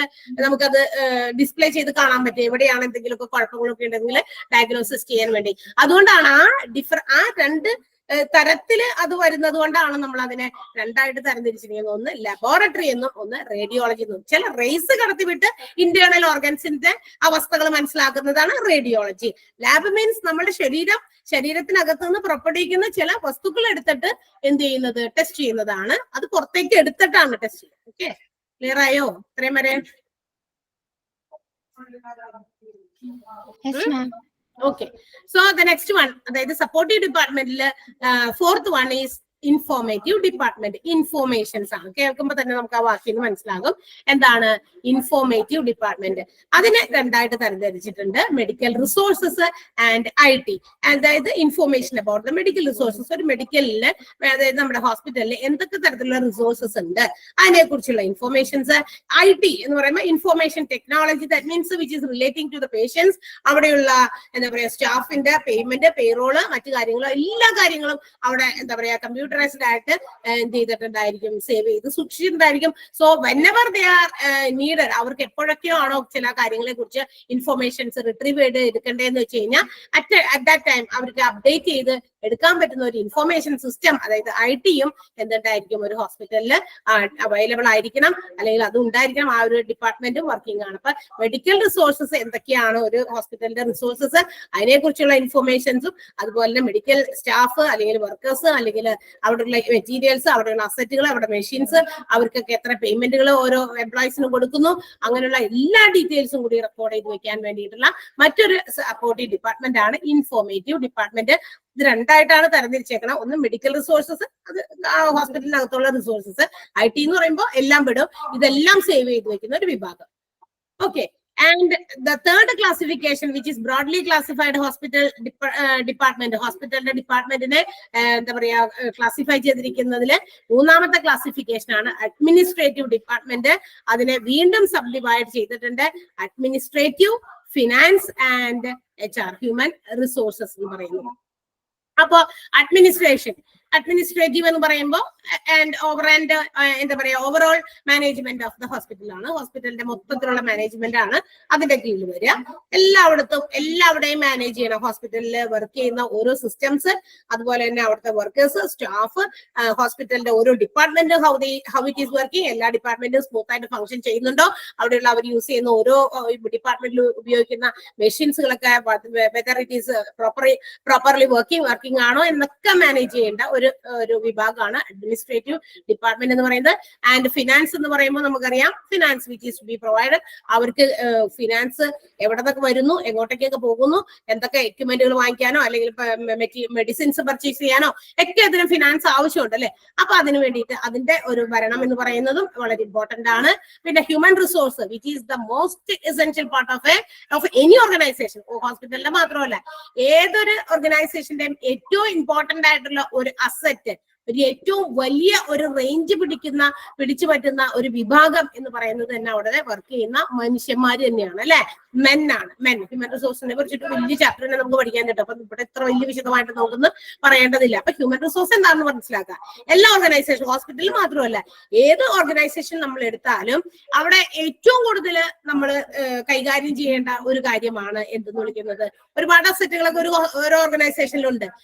ഒരുപാട് മണിയുണ്ട്, അതുപോലെ തന്നെ എന്താ പറയാ ഒരുപാട് മെറ്റീരിയൽസ് അവിടെ ഉപയോഗിക്കുന്നുണ്ട്, മെത്തേഡുകൾ ഉപയോഗിക്കുന്നുണ്ട്, മനുഷ്യന്മാരുണ്ട്, മെന്നുണ്ട്. അപ്പൊ ഏറ്റവും വലിയ വിഭാഗം കവർ ചെയ്യുന്നത് ഹ്യൂമൻ തന്നെയാണ്. അപ്പൊ ഹ്യൂമൻ റിസോഴ്സസ് അതിനെയും അഡ്മിനിസ്റ്റർ ചെയ്യുക, മാനേജ് ചെയ്യുക എന്നുള്ളത് ഇമ്പോർട്ടന്റ് ആയിട്ടുള്ള കാര്യമാണ്.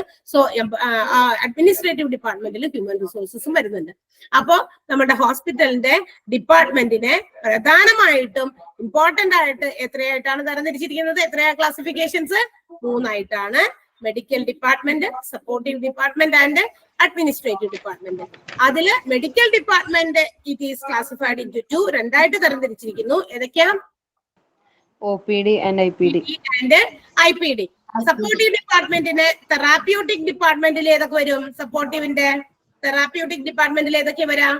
Pharmacy, physiotherapy and ഡയറ്ററ്റിക്സ് ആണ്. ഓക്കെ. അതിന്റെ സപ്പോർട്ടീവ് ഡിപ്പാർട്ട്മെന്റിലെ ജനറൽ ഏതൊക്കെ വരും?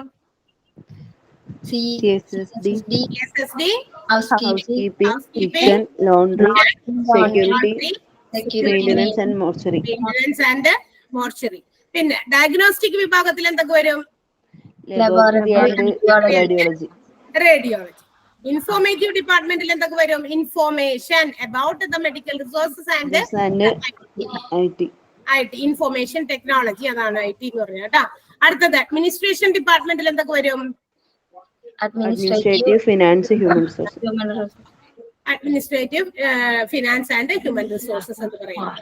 അപ്പൊ ഇത്രയും കാര്യങ്ങളാണ് നമ്മളുടെ എന്താ പറയാ ഹോസ്പിറ്റൽ ഡിപ്പാർട്ട്മെന്റിന്റെ ഒരു എന്താ പറയാ ഒരു നമ്മൾ ഇതിനെ അതിനൊന്ന് കീറി മുറിച്ച് നോക്കിക്കഴിഞ്ഞാൽ എന്തൊക്കെയാണ് അതിനകത്ത് വരിക എന്നുള്ളതിന്റെ ഒരു ജസ്റ്റ് ഒരു ഔട്ട്ലൈൻ ആണ് നമ്മളിപ്പോ ഈ പറഞ്ഞത്. ഇനി ഇതിന്റെ അകത്ത് വന്നിരിക്കുന്ന ഓരോ കാര്യങ്ങളെ കുറിച്ചിട്ടാണ് നിങ്ങൾ മൊത്തത്തില് പഠിക്കുന്നത്. ഇതിനകത്ത് വരുന്ന എല്ലാം തന്നെ നമ്മൾ ഇനി വിശദമായിട്ട് വളരെ ഡീറ്റെയിൽഡ് ആയിട്ട് പഠിക്കാനുണ്ട്. ഇനി ഇതിനകത്ത് കുറച്ച് ആ ടേംസ് നിങ്ങൾ എങ്ങനെയാ നോട്ട് എങ്ങനെ എഴുതാ? നോട്ട് നിങ്ങൾക്ക് സെൻഡ് ചെയ്തിട്ടുണ്ടോ? ഇല്ല. അപ്പൊ നിങ്ങൾക്ക് നോട്ട് ഇങ്ങനെ സെൻഡ് ചെയ്യും ഓരോ ചാപ്റ്റർ വൈസ്. ഇപ്പൊ ഞാനിപ്പോ ക്ലാസ് ഇറങ്ങി കഴിയുമ്പോ ഒരു നോട്ട് നിങ്ങൾക്ക് സെൻഡ് ചെയ്യും. അപ്പൊ ചാപ്റ്റർ വൈസ് ആയിരിക്കും നിങ്ങൾക്ക് സെൻഡ് ചെയ്യാം. ഐ തിങ്ക് നിങ്ങൾ എടുത്തു പോകുന്ന ഇപ്പൊ 2 ക്ലാസ് വെച്ച് ഓരോ ദിവസവും ക്ലാസ് ഉണ്ടായിരിക്കും. 2 മണിക്കൂർ, അതായത് 1 അവർ ഒരാള്, അടുത്ത 1 അവർ ഒരാള്, അങ്ങനെ 2 മണിക്കൂർ ക്ലാസ് എടുക്കുമ്പോൾ ഒന്നുകിൽ നിങ്ങൾക്ക് ഇങ്ങനെ ചെയ്യാം, തരുന്ന നോട്ട്. ഞാനിപ്പോ കയറിയപ്പോ എന്റെ ചാപ്റ്ററിന്റെ നോട്ടാണ് ഇവിടെ കിടക്കുന്നത്, അത് നിങ്ങൾക്ക് അങ്ങോട്ട് സെൻഡ് ചെയ്ത് തരും. അപ്പൊ ചാപ്റ്റർ ഫുൾ ആയിട്ടായിരിക്കും നിങ്ങൾക്ക് സെൻഡ് ചെയ്യാം. ഒന്നുകിൽ നമ്മൾ ഞാൻ എവിടെ തുടങ്ങി എവിടെ വരെ എടുത്തു എന്നുള്ളത് അത് അന്ന് തന്നെ ഒരു നോട്ട് എടുത്ത് വെച്ചിട്ട് നിങ്ങൾ അത് എഴുതിയെടുക്കാം. അല്ലാന്നുണ്ടെങ്കിൽ നിങ്ങൾ പ്രിന്റ് ഔട്ട് അതിന്റെ തരുന്ന നോട്ട് അപ്പൊ തന്നെ അന്നോ പിറ്റേ ദിവസമോ വേഗം അടുത്ത ക്ലാസ്സിലേക്കൊക്കെ ജസ്റ്റ് കയറുന്നതിന് മുമ്പ് അതിന്റെ ഫുൾ ആയിട്ടുള്ള പ്രിന്റ് ഔട്ട് എടുത്ത് വെക്കാം. നിങ്ങളുടെ ഓപ്ഷൻ ആണ്, നിങ്ങൾക്ക് എന്ത് വേണമെങ്കിൽ ചെയ്യാം. ചിലർക്ക് എഴുതിയെടുക്കാൻ ഇൻട്രസ്റ്റ് ഉണ്ടാവും, അപ്പൊ എഴുതിയെടുക്കാൻ സമയമൊക്കെ ഉള്ളവർക്ക് അങ്ങനെ എഴുതിയെടുക്കാം. ഒരു ക്ലാസ് നമുക്ക് ഈ 1 മണിക്കൂർ ക്ലാസ്സിൽ എന്തോരം എടുക്കുമെന്നൊക്കെ ഏകദേശം അറിയാലോ. 2 3 പേജൊക്കെ എടുക്കുള്ളൂ. അപ്പൊ അത്രയും പേജിൽ എടുക്കുന്നത് ഒന്നുകൂടെ എഴുതിയെടുത്താൽ മതിയാവും. പറ്റുന്നവരുണ്ടെങ്കിൽ ഒരു പ്രാവശ്യം നമ്മൾ എഴുതുമ്പോൾ നമുക്ക് കുറച്ചും കൂടി നമ്മുടെ മനസ്സിലും ഇരിക്കുമല്ലോ. അല്ലാന്നുണ്ടെങ്കിൽ നിങ്ങളുടെ എന്താ പറയാ ഇത് ഇങ്ങനെ എഴുതി പ്രിന്റ് ഔട്ട് എടുത്താലും ഒരു സെക്കൻഡ്. ഓക്കെ.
ഓക്കെ,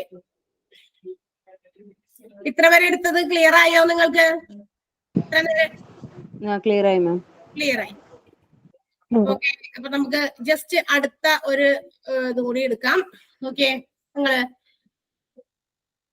ഇനി നമ്മള് ആദ്യം പറഞ്ഞ മെഡിക്കൽ ഡിപ്പാർട്ട്മെന്റ് നമ്മൾ പറഞ്ഞല്ലോ. മെഡിക്കൽ ഡിപ്പാർട്ട്മെന്റിനെ എത്രയായിട്ടാ ക്ലാസിഫൈ ചെയ്തെന്നാ പറഞ്ഞേ?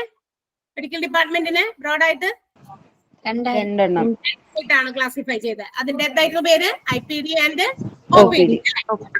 IPD OPD എന്ന് പറഞ്ഞു അല്ലെ. അതായത് ഔട്ട് പേഷ്യന്റ് ഡിപ്പാർട്ട്മെന്റും അതുപോലെ തന്നെ ഇൻ പേഷ്യന്റ് ഡിപ്പാർട്ട്മെന്റും. അപ്പൊ ഈ രണ്ട് ഡിപ്പാർട്ട്മെന്റുകളും they provide some services to the patients. അവിടെ വരുന്ന പേഷ്യൻസിന് അവർ വിവിധങ്ങളായ ഒരുപാട് സേവനങ്ങൾ പ്രൊവൈഡ് ചെയ്യുന്നുണ്ട്, സർവീസ് പ്രൊവൈഡ് ചെയ്തിട്ടുണ്ട്. അതുകൊണ്ട് നമ്മൾ മെഡിക്കൽ ഡിപ്പാർട്ട്മെന്റ് പ്രൊവൈഡ് ചെയ്യുന്ന ആ ഇൻ പേഷ്യന്റിന് കൊടുക്കുന്ന ഇൻ പേഷ്യന്റ് സർവീസസും ഔട്ട് പേഷ്യൻസിന് കൊടുക്കുന്ന ഔട്ട് പേഷ്യന്റ് സർവീസസും എന്തൊക്കെയാണ് നമുക്ക് നോക്കാം. എന്തൊക്കെയാണ് അവർ കൊടുക്കുന്നതെന്ന്. അപ്പൊ ഇൻ പേഷ്യൻസിന്, അതായത് അവിടെ കിടന്ന് ചികിത്സിക്കേണ്ടി വരുന്ന അവസ്ഥയില് അവിടെ ആ കിടക്കുന്ന രോഗികൾക്ക് കിട്ടുന്ന സേവനങ്ങൾ ഏതൊക്കെ രീതിയിലുള്ളതാകാം. ഇതെല്ലാം കിട്ടണമെന്നല്ല, ആവശ്യമുള്ളതൊക്കെ എടുത്താൽ മതി.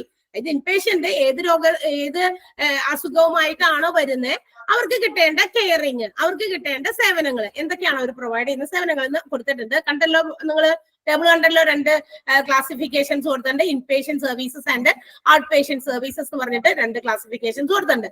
So the in patient services ഒരു ഹോസ്പിറ്റലിൽ സാധാരണയായിട്ട് ജനറലി ഒരു ഹോസ്പിറ്റൽ പ്രൊവൈഡ് ചെയ്യുന്ന ഇൻ പേഷ്യന്റ് സർവീസസ് ആണ് പേഷ്യന്റിന് റൂം കൊടുക്കുക. ഒരു രോഗിനെ അഡ്മിറ്റ് ചെയ്തു, ഇൻ പേഷ്യന്റ് ആണ്, കിടക്കേണ്ട രോഗിയാണ്. അവിടെ നിന്നിട്ട് വാതുക്കലോ അല്ലെങ്കിൽ എന്താ പറയാ പാത്വേലോ അല്ലെങ്കിൽ എന്തെങ്കിലും വഴിയിലോ മൂലക്കിലോ ഒക്കെ കൊണ്ടുവന്നിട്ട് കാര്യമുണ്ടോ? ഇല്ല. ഇൻ പേഷ്യന്റ് ആയിട്ട് അവിടെ കിടത്താൻ ഉദ്ദേശിച്ചിട്ടുണ്ടെങ്കിൽ they have to be provided some wards or rooms. അവർക്ക് ഒന്നില്ലെങ്കിൽ അവർക്ക് വാർഡില് കിടത്താനുള്ള സൗകര്യങ്ങൾ ഉണ്ടാക്കിയതിനു ശേഷം അവരെ അഡ്മിറ്റ് ചെയ്യുക, അല്ലെങ്കിൽ റൂംസ് പ്രൊവൈഡ് ചെയ്യാനുള്ള ഫെസിലിറ്റി ചെയ്തു കൊടുക്കുക അല്ലെ. അപ്പൊ പേഷ്യന്റിന് റൂംസോ വാർഡ്സോ എന്തെങ്കിലും ഉണ്ടെങ്കിൽ അത് പ്രൊവൈഡ് ചെയ്യണം. എന്നാലേ ഇൻ പേഷ്യന്റ് ആക്കേണ്ട ആവശ്യമുള്ളൂ, അഡ്മിറ്റ് ചെയ്യേണ്ട ആവശ്യമുള്ളൂ. അല്ലെ ഇവിടെ സ്ഥലമില്ല, ഇവിടെ പേഷ്യന്റിന് റൂമില്ല, വാർഡിലും കിടത്താനില്ല, നിങ്ങൾ ആ വാതൊക്കെ ഇരുന്നോ, അവിടുന്ന് ഏതെങ്കിലും ഒരെണ്ണം ഡിസ്ചാർജ് ചെയ്ത് പോട്ടെ എന്നിട്ട് നിങ്ങൾക്ക് റൂം തരാം എന്ന് പറഞ്ഞ് അങ്ങനെ ഒരു കണ്ടീഷനിൽ കിടത്താൻ പറ്റുമോ? ഇല്ല, അങ്ങനെ പാടില്ല. ശരിക്കും പറഞ്ഞാൽ ചില ഹോസ്പിറ്റൽസ് നമ്മൾ ജനറൽ ഹോസ്പിറ്റൽസിലില്ലേ, അതായത് ഗവൺമെന്റ് ഹോസ്പിറ്റൽസിലൊക്കെ നമ്മൾ ചിലപ്പോഴൊക്കെ കാണാം. കാരണം അവിടെ ചിലപ്പോ നിവൃത്തിയില്ലാണ്ട് വേറെ ഒരു മാർഗമില്ലാത്തത് കൊണ്ട് അങ്ങനെ പെട്ടുപോകുന്ന ചില പേഷ്യൻസും ഉണ്ട്, നമ്മൾ കാണാറുണ്ട്. പക്ഷെ എന്താ പറയാ, ശരിക്കും പറഞ്ഞു കഴിഞ്ഞാൽ അങ്ങനെ പാടില്ല. അപ്പൊ ഇൻപേഷ്യന്റ് സർവീസസിന് എന്തായാലും റൂംസോ വാർഡ്സോ അവൈലബിൾ ആകണം. അടുത്തത് ഇൻപേഷ്യന്റ് സർവീസിന് കിട്ടുന്ന മറ്റൊരു സർവീസ് ആണ് intensive care unit. That means ICU. നമ്മൾ അതിനെ ഷോർട്ടാക്കി ICU എന്ന് വിളിക്കും അല്ലെ. ഇന്റൻസീവ് കെയർ യൂണിറ്റ് അറിയാലോ. അവിടെ എന്താ പ്രത്യേകത? ഇന്റൻസീവ് കെയർ യൂണിറ്റിൽ എങ്ങനെയുള്ള പേഷ്യൻസിനെയാ ഇവിടെ കയറ്റുക? എങ്ങനെയുള്ള പേഷ്യൻസിനായിരിക്കും? എന്റെ മലയാളം അറിയോ ഇന്റൻസീവ് കെയർ യൂണിറ്റിന്റെ? അതിതീവ്ര അതന്നെ, തീവ്ര പരിചരണ വിഭാഗം അല്ലെ.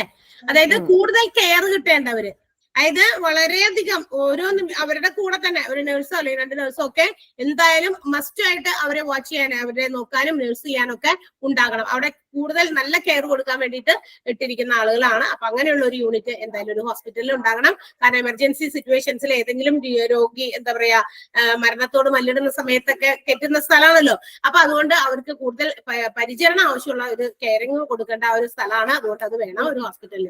അപ്പൊ സാധാരണ ഹോസ്പിറ്റൽസ് ഇന്റൻസീവ് കെയർ യൂണിറ്റ് എന്ന് പറയുന്ന ഒരു ഇൻപേഷ്യന്റ് സർവീസ് ഉണ്ടായിരിക്കും.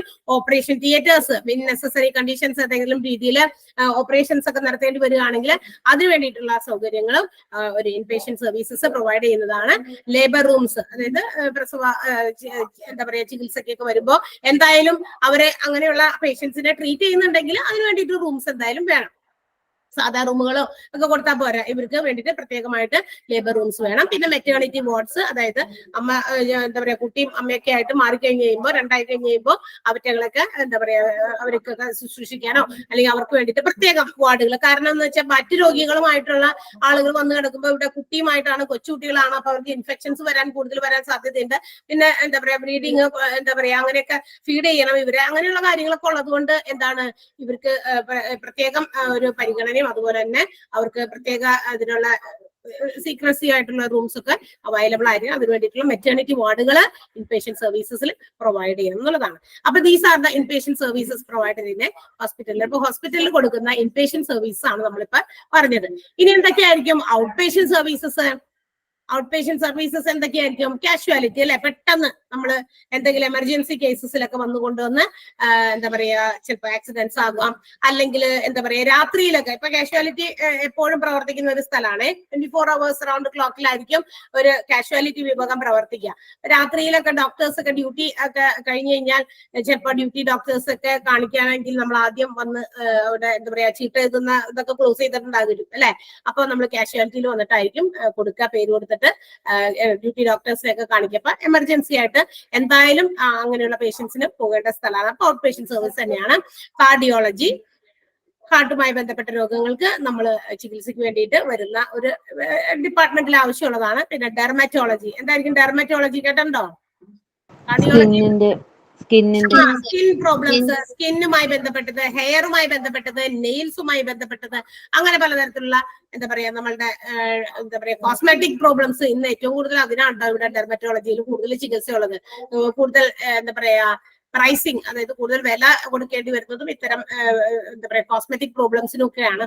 പിന്നെ അടുത്തത് ENT, നമ്മൾ വിളിക്കുന്ന ഇയർ നോസ് ത്രോട്ട് അല്ലെ, ആ വിഭാഗം. അതായത് ഇയർ നോസ് ത്രോട്ടുമായിട്ട് ബന്ധപ്പെട്ട അസുഖങ്ങൾക്കുള്ള ചികിത്സ കൊടുക്കുന്ന സ്ഥലം. പിന്നെ ജെറിയാട്രിക്സ് ഉണ്ട്. ജെറിയാട്രിക്സ് എന്താ? ഏജ്ഡ് പീപ്പിൾ, തന്നെ ഏജ്ഡ് പീപ്പിളിന്, അതായത് ഒത്തിരി പ്രായമൊക്കെ ആയി കഴിയുമ്പോൾ പലതരത്തിലുള്ള രോഗങ്ങൾ നമ്മളെ അലട്ടും. അപ്പൊ അങ്ങനെയുള്ളവർക്ക് മാത്രമുള്ള വിഭാഗം. അതായത് എന്താ പറയാ ഒരു ഏജ് കൊണ്ട് ഉണ്ടാകുന്ന പലതരത്തിലുള്ള രോഗങ്ങളുണ്ട്. നമ്മൾ എത്ര മാറ്റാന്ന് വിചാരിച്ചാലും മാറലൊന്നും ഉണ്ടാവില്ല. പക്ഷെ എങ്കിലും അവർക്കൊരു ആശ്വാസത്തിന് അതിനൊരു വിഭാഗം. പല വിറക്കല്, പിന്നെ എന്താ പറയാ നടക്കാൻ പറ്റാതെ അതില് എന്താ പറയാ കൂനായി പോകല്, അല്ലെങ്കിൽ എന്താ പറയാ എപ്പോഴും തലചുറ്റല്, അങ്ങനെയൊക്കെയുള്ള കാര്യങ്ങളൊക്കെയാണ് ഈ ഏജ്ഡ് പീപ്പിളിന് സാധാരണഗതിയിൽ വരുന്ന അസുഖങ്ങൾ. പിന്നെന്താ? ഗ്യാസ്ട്രോഎൻട്രോളജി. എന്തായിരിക്കും ഗ്യാസ്ട്രോഎൻട്രോളജി എന്ന് പറയുന്നത്? ഗ്യാസ്ട്രോഎൻട്രോളജി എന്താ? ഗ്യാസിന്റെ പ്രശ്നം അതന്നെ നമ്മുടെ സ്റ്റോമക് റിലേറ്റഡ് ആയിട്ടുള്ള പ്രശ്നങ്ങളൊക്കെ വരുന്നതാണ് അല്ലെ. നമ്മളുടെ എന്താ പറയാ ഇൻറ്റസ്റ്റൈൻസും, അതായത് stomach, large intestine, small intestine, ഇതിനകത്തൊക്കെ ഇത്തരം കാര്യങ്ങളിലൊക്കെ വരുന്ന ഡിസീസസ് ഒക്കെ എന്തെങ്കിലുമൊക്കെ ഉണ്ടെങ്കിൽ അതൊക്കെ ക്യൂർ ചെയ്യുന്ന സ്ഥലമാണ് ഗ്യാസ്ട്രോഎൻട്രോളജി എന്ന് പറയുന്നത്. അടുത്തത് ജനറൽ സർജറി, അതായത് സാധാരണ ഉണ്ടാകുന്ന പലതരത്തിലുള്ള സർജറീസ്. ഹെമറ്റോളജി. ഹെമറ്റോളജിയോ ഏത് ഡിപ്പാർട്ട്മെന്റാ? എന്തുമായിട്ട് ബന്ധപ്പെട്ട സ്റ്റഡിയാണ്? Blood related.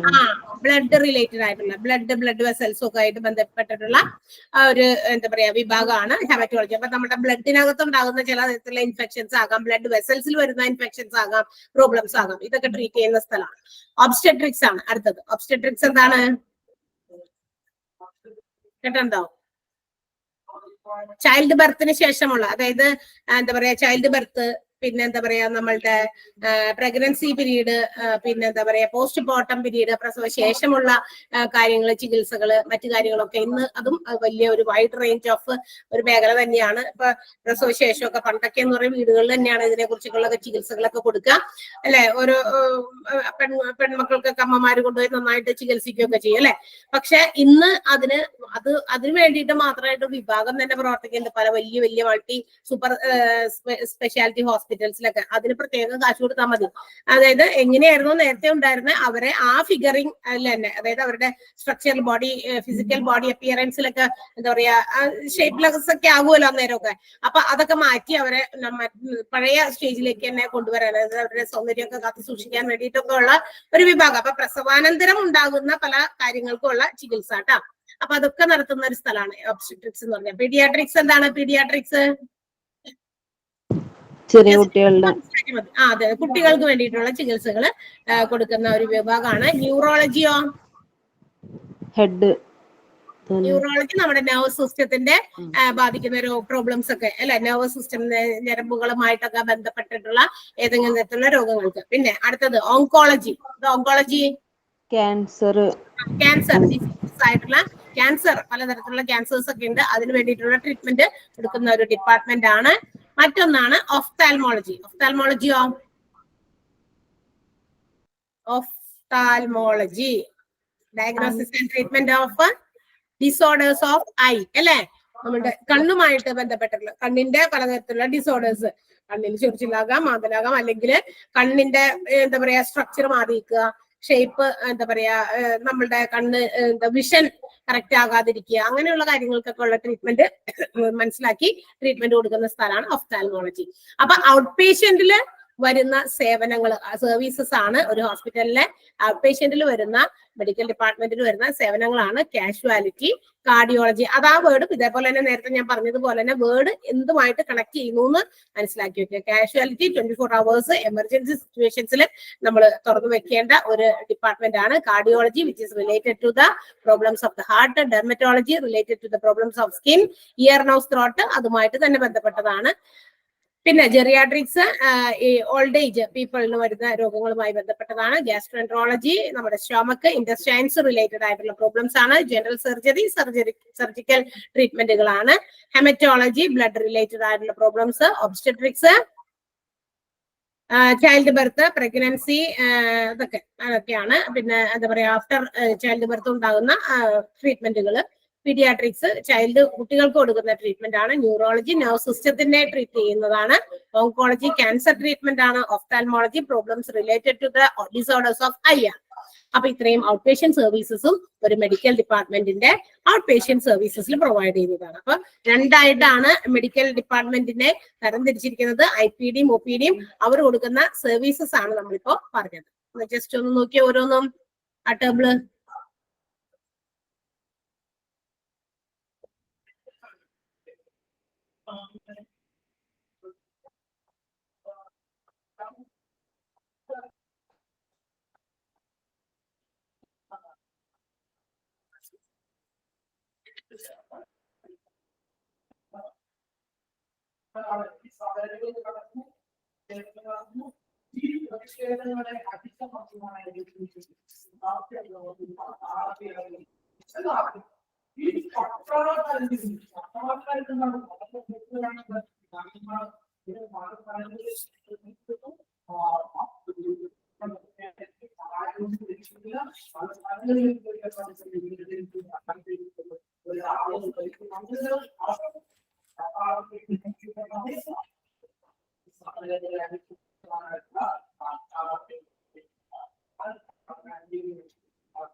ഓക്കെയോ? എന്തെങ്കിലും കൺഫ്യൂഷൻ ഉണ്ടോ? ഇല്ല. നിങ്ങൾക്ക് ഞാൻ നേരത്തെ പറഞ്ഞത് മനസ്സിലായല്ലോ. നോട്ടായിട്ട് നിങ്ങൾ ഇരിക്കുന്നതാണെങ്കിൽ കുറച്ച് നല്ലതായിരിക്കും. നമ്മള് ക്ലാസ്സില് നിങ്ങൾക്ക് ഇത് കഴിയുമ്പോൾ ക്ലാസ്സിന് അടുത്ത നിങ്ങളുടെ ഈ നോട്ട് നിങ്ങൾക്ക് സെൻഡ് ചെയ്യുന്നതോടൊപ്പം ഒരു 5 ക്വസ്റ്റ്യൻസ് വീതം ഓരോ ടീച്ചേഴ്സിന്റെയും അവരെടുക്കുന്ന ടോപ്പിക്കിൽ നിന്ന് 5 ക്വസ്റ്റ്യൻസ് വീതം മോക്ക് ടെസ്റ്റ് ആയിട്ട് നിങ്ങൾക്ക് തരും. അപ്പൊ നിങ്ങൾ അത് ആൻസർ ചെയ്യണം. അതുകൂടാതെ ചിലപ്പോഴൊക്കെ നമ്മള് ക്ലാസ് എടുത്ത് കഴിയുമ്പോൾ ആ മോക്ക് ടെസ്റ്റിൽ പെടാത്ത ചില കുറച്ച് ക്വസ്റ്റ്യൻസ് ചിലപ്പോൾ എന്താ പറയാ ടോപ്പിക്ക് കൂടുന്നതനുസരിച്ച് വരുമല്ലോ. അപ്പൊ നമ്മൾ അതിൽ നിന്ന് കുറെ ക്വസ്റ്റ്യൻസ് നിങ്ങൾക്ക് ക്ലാസ് ടൈമിലും ചിലപ്പോൾ തരും. അപ്പൊ അത് നിങ്ങൾ പിറ്റേ ദിവസം ക്ലാസ്സിലേക്ക് കയറുന്നതിന് മുമ്പ് അതിന്റെ ആൻസേഴ്സ് ഒക്കെ ഒന്ന് കണ്ടെത്തി കയറാനായിട്ട് നോക്കുക കേട്ടാ. അപ്പൊ മോക്ക് ടെസ്റ്റ് കൂടാതെ ക്ലാസ് ടൈമിലും ചിലപ്പോൾ നമ്മൾ എടുത്തിരിക്കുന്ന ടോപ്പിക്കിൽ നിന്ന് നമുക്ക് ഇടാൻ പറ്റാത്ത ചില ചോദ്യങ്ങൾ ഉണ്ടെങ്കിൽ അത് എക്സ്ട്രാ തരുമെന്ന്. അന്ന് നിങ്ങൾ അതിന്റെ ആൻസറുകൾ കണ്ടെത്തി കയ്യിൽ വെക്കാം. നിങ്ങൾക്ക് ഒബ്ജക്റ്റീവ് ടൈപ്പ് ക്വസ്റ്റ്യൻസ് ആണ് വരിക. പക്ഷെ ചിലപ്പോൾ നിങ്ങളത് മൊത്തം ഒന്ന് വായിച്ചു നോക്കി രണ്ടാമത് ഒന്നുകൂടി വായിച്ചു നോക്കി അതൊന്ന് ആൻസർ ചെയ്യാൻ ശ്രമിക്കുമ്പോൾ ഒന്നുകൂടി ഒന്ന് വായിക്കുമല്ലോ. അപ്പൊ അതിനും കൂടി വേണ്ടിയിട്ടാണ്. അപ്പം അങ്ങനെ ഒന്ന് വായിച്ചു നോക്കാം. ആൻസർ ചെയ്യുമ്പോൾ അത് നമ്മുടെ മനസ്സിൽ പതിയും. പിന്നെ അന്നേരം തരുമ്പോൾ ചിലപ്പോൾ തരുന്നത് ഒബ്ജക്റ്റീവ് ടൈപ്പ് തന്നെ ക്വസ്റ്റ്യൻസ് വേണം നിർബന്ധമൊന്നുമില്ല. ചിലപ്പോൾ ഒരു സെന്റൻസിൽ ഉത്തരം എഴുതാനുള്ളതൊക്കെ ഉണ്ടാകും. അങ്ങനെയും തരും. അപ്പൊ നിങ്ങൾക്ക് ഒന്ന് വായിക്കാൻ വേണ്ടിയിട്ടാണ്. സെന്റൻസ് ഏത് രീതിയിലും ഉണ്ടാക്കി നമുക്ക് ഒബ്ജക്റ്റീവ് ടൈപ്പ് ക്വസ്റ്റ്യൻസ് ഉണ്ടാക്കാം. പക്ഷെ ആ ക്വസ്റ്റ്യൻ ആ രീതിയിൽ തന്നെ മാത്രമല്ല വേറെ രീതിയിൽ നമുക്ക് പ്രസന്റ് ചെയ്യാൻ പറ്റും. ചോദ്യം പല സൈസിൽ ഇടാം. ആൻസർ ചിലപ്പോൾ അതിനെല്ലാം ഒന്ന് തന്നെയായിരിക്കും. അത് ഒരാൾ ചിന്തിക്കുന്ന പോലെ ആയിരിക്കില്ല വേറൊരാള് അതേ ചോദ്യം തന്നെ ഇടാനായിട്ട് ചിന്തിക്കുന്ന മനസ്സിലാവും. വഴി വേറെ ആയിരിക്കും. ഉത്തരം ചിലപ്പോൾ ഒന്നേ ഉണ്ടാവുള്ളൂ. പക്ഷെ ഞാൻ ചിന്തിക്കുന്ന രീതിയിൽ അവരിൽ വേറൊരാൾ ചിന്തിച്ച് ക്വസ്റ്റ്യൻ ഉണ്ടാക്കാം. അപ്പൊ അതുകൊണ്ട് അങ്ങനെ നിങ്ങൾ പഠിച്ചു കഴിഞ്ഞാൽ ഞാൻ ഒരു ചോദ്യം ഉണ്ടാക്കി കൊച്ചുങ്ങൾ പഠിക്കുന്ന പോലെ ഇന്നതിന്റെ ഉത്തരം ഇന്നത് എന്നിങ്ങനെ അങ്ങനെ പറഞ്ഞു പഠിക്കുമല്ലോ. അതില്ലാതിരിക്കാനാണ് നിങ്ങൾക്ക് എക്സ്ട്രാ ക്വസ്റ്റ്യൻസ് തരും. അന്നേരം നിങ്ങൾ അത് ഒന്ന് നോട്ടൊക്കെ ഒന്നുകൂടി വായിച്ചു നോക്കി ആൻസർ ചെയ്യാനായിട്ട് ശ്രമിക്കാം. ഓക്കെ, ഇന്നിപ്പോ ക്വസ്റ്റ്യൻ തരുന്നില്ല. ആദ്യം തന്നെ നിങ്ങൾ പഠിപ്പിക്കില്ല. അടുത്ത ക്ലാസ്സിൽ കയറുമ്പോൾ എന്തായാലും ക്വസ്റ്റ്യൻസും തരും കേട്ടോ. അപ്പൊ നിങ്ങളത് മറ്റേ മോക്ക് ടെസ്റ്റ് ഒന്ന് ട്രൈ ചെയ്യാം. ഉത്തരങ്ങളൊക്കെ കിട്ടുന്ന തരത്തിലുള്ള ക്വസ്റ്റ്യൻസ് ഒക്കെ തന്നെ ആയിരിക്കുള്ളൂ. അപ്പൊ അവരത് സെൻഡ് ചെയ്യുമ്പോൾ നിങ്ങൾ അതിന് ആൻസർ കൊടുക്കാം. ഓക്കെ ഓക്കെ അല്ലേ? Okay ma'am. ക്ലാസ്സിൽ കൺഫ്യൂഷൻസ് ഒന്നും ഇല്ലല്ലോ? ഡൗട്ട്സ് ഒന്നും ഇല്ലല്ലോ? ഇല്ല. ഇല്ല. അപ്പൊ നിങ്ങൾ ജസ്റ്റ് വായിച്ചു നോക്കിയാൽ മതി. പേടിക്കൊന്നും വേണ്ട. ഇത് അത്ര വലിയ ബുദ്ധിമുട്ടൊന്നും ഉള്ളതൊന്നുമല്ല. നമ്മളത് വായിച്ച് കുറെയൊക്കെ ഹോസ്പിറ്റലിൽ പോയ പരിചയമെങ്കിലും കാണുന്നുള്ളൂ അല്ലെ? പരിചയമായിട്ടുള്ളത് തുടക്കമൊന്നും വലിയ കുഴപ്പമൊന്നുമില്ല. പിന്നെ കുറച്ച് പുതിയ ടേംസ് ഒക്കെ നമ്മൾ ഹോസ്പിറ്റലിൽ കാര്യമായിട്ട് നമ്മൾ അതിന് വേണ്ടിയിട്ട് എന്തെങ്കിലും കോഴ്സുകൾ പഠിക്കാത്തവരാണെങ്കിൽ അങ്ങനെ ഒരു ചെറിയ ബുദ്ധിമുട്ട് അത്ര ഉണ്ടാവുള്ളൂ. പക്ഷെ അതൊക്കെ നമ്മൾ പഠിച്ചെടുക്കും. കുഴപ്പമൊന്നുമില്ല കേട്ടോ. പേടിക്കൊന്നും വേണ്ട. അപ്പൊ നിങ്ങൾക്കൊന്ന് എടുത്ത ഭാഗം അത്രയും ഒന്ന് വായിച്ച് മനസ്സിലാക്കി പഠിച്ച് ക്വസ്റ്റ്യൻസ് ആൻസർ ചെയ്യാൻ നോക്കാം. അപ്പൊ നമുക്ക് അടുത്ത ദിവസം കാണാം. ഇന്ന് നിങ്ങൾക്ക് 1 മണിക്കൂർ ക്ലാസ്സുള്ള ഞാൻ ക്ലാസ്സിൽ കയറി ഇപ്പൊ തന്നെ പറഞ്ഞു. അടുത്ത നാളെ തുടങ്ങി നിങ്ങൾക്ക് 2 മണിക്കൂർ 2 ടീച്ചേഴ്സ് ആയിരിക്കും ഓരോ മണിക്കൂർ ക്ലാസ് എടുക്കാം. ഓക്കെ, ഇന്നത്തെ ക്ലാസ്സിൽ അപ്പൊ ഈ 2 ക്ലാസ് എന്ന് പറയുന്നത് രണ്ട് സബ്ജക്റ്റ് ആണോ ഉണ്ടാവുക? അതോ ടെക്സ്റ്റ് ബുക്ക് 4 മൊഡ്യൂൾസ് ആയിട്ടാണ് നിങ്ങൾക്ക് ഒരു ടെക്സ്റ്റ് ബുക്കിലെ ഇത് കിടക്കുന്നത്. അതിൽ ഇംഗ്ലീഷ് അതിനകത്ത് പെട്ടതല്ല. ഇംഗ്ലീഷ് സെപ്പറേറ്റ് ആണ്. അപ്പൊ ഇംഗ്ലീഷ് വേറെ. ഈ 4 മൊഡ്യൂൾസിൽ വരുന്ന ചാപ്റ്റേഴ്സുകൾ ഓരോ ടീച്ചേഴ്സ് ആയിരിക്കും ഓരോ ഹെഡ്. അപ്പൊ നിങ്ങൾ എന്ത് ചെയ്യണം? ടീച്ചറിന്റെ പേരിൽ നിങ്ങൾ ഒരു നോട്ട് തയ്യാറാക്കി വെക്കാം. അപ്പൊ ടീച്ചർ എക്സ്ട്രാ നോട്ടുകളും ചിലപ്പോഴൊക്കെ തരും. ചിലപ്പോൾ ചില ടേംസ് ആയിരിക്കും ചിലപ്പോൾ പറയാം. ഇപ്പൊ ഞാൻ നേരത്തെ CSSD പറഞ്ഞു. അങ്ങനെ ചില പോയിന്റ് ചെയ്യേണ്ട ചിലപ്പോൾ എല്ലാവർക്കും എല്ലാത്തിന്റെയും ഫുൾ ഫോമോ അല്ലെങ്കിൽ ഡെഫിനേഷൻസോ കിട്ടണം നിർബന്ധമൊന്നുമില്ല. അപ്പൊ അതൊന്ന് നോട്ട് ചെയ്യാൻ നിങ്ങൾ ഒരു ലെക്ചറിന് ഒരു നോട്ട് കണ്ടു വെക്കും ഓരോ ടീച്ചേഴ്സിന്റെ പേരിൽ. അപ്പൊ അവരെടുക്കുന്ന ചാപ്റ്റേഴ്സ് പറയുമല്ലോ. ഇപ്പൊ ഞാൻ എന്റെ ചാപ്റ്ററിന്റെ പേര് പറഞ്ഞു. ഡിഫറെന്റ് ഡിപ്പാർട്ട്മെന്റ്സിന്റെ ഹോസ്പിറ്റലിൽ നിന്നാണ് ഇപ്പൊ നമ്മൾ എടുത്ത ചാപ്റ്ററിന്റെ ആ ഒരു തുടക്കത്തിന്റെ പേര്. അപ്പൊ ആ ചാപ്റ്റർ ഇനി അത് കംപ്ലീറ്റ് ചെയ്യുന്നത് വരെ ഞാൻ ഇങ്ങനെ കണ്ടിന്യൂ ചെയ്തുകൊണ്ടിരിക്കും. മേ ബി അടുത്ത ദിവസം വേറെ ടീച്ചർ ആയിരിക്കും കയറുക. അവരുടെ ചാപ്റ്റർ പറയും. അപ്പൊ നിങ്ങൾ അത് നോട്ട് ചെയ്ത് വെക്കുക. ആ ടീച്ചർക്ക് വേണ്ടി വേറെ നോട്ട് വെക്കുക. അപ്പൊ ഒരു 4 നോട്ട് എന്തായാലും നമുക്ക് കയ്യിൽ വേണ്ടി വരും. പ്ലസ് ഇംഗ്ലീഷിന്റെ വേറെ ഒരെണ്ണം വേണ്ടി വരും. അപ്പൊ അതനുസരിച്ച് അതാത് ടീച്ചറെ കാണുമ്പോൾ മനസ്സിലാവുമല്ലോ. ഇത് ഇന്ന ടീച്ചറാണ്. നിങ്ങൾക്ക് ടൈം ടേബിൾ വരും. ഉടനെ ടൈം ടേബിൾ നിങ്ങൾക്ക് തരും. അപ്പൊ ആ ടൈം ടേബിൾ അനുസരിച്ച് ടീച്ചേഴ്സിന്റെ പേരാണ്. എന്റെ പേര് അറിയാലോ. ഞാൻ പേര് പറഞ്ഞതാ. ഞാനാണ് ആദ്യം വന്നിട്ടുള്ളൂ. ഞാനാണ് ഇപ്പോഴും വന്നത്. പേര് പറഞ്ഞോയാ? നിഷ. അപ്പൊ എന്റെ പേരിൽ ഒരു നോട്ട്ബുക്ക് വെക്കാം. വേറൊരു ടീച്ചറിന്റെ ജിഷയാണ് സ്പെല്ലിങ്. അത് J, ഇത് N ആണ് കേട്ടാ. നിഷ. അപ്പൊ ടീച്ചേഴ്സിന്റെ പേരിൽ നോട്ട്ബുക്ക് കീപ്പ് ചെയ്താൽ മതി. നിങ്ങൾ അതനുസരിച്ച് നോട്ട് ചെയ്ത് വെക്കാം. നോട്ട് ഒന്ന് പ്രിന്റ് ഔട്ട് എടുക്കുകയോ അല്ലെങ്കിൽ ഞാനിപ്പോ ഇന്ന് ഇത്ര എടുത്തുള്ളൂ അത് ഒന്ന് എഴുതി വെക്കുകയോ അങ്ങനെയെങ്കിലും ആ നോട്ടിൽ തന്നെ ചെയ്താൽ മതി. അങ്ങനെ എഴുതുമ്പോൾ നമുക്ക് കുറച്ചുകൂടി മനസ്സിലാക്കാൻ പറ്റുമല്ലോ കേട്ടാ. ഓക്കെ അല്ലേ? ഇനി എന്തെങ്കിലും ഡൗട്ട്സ് ഉണ്ടോ? എന്തെങ്കിലും ഡൗട്ട് ഉണ്ടോ?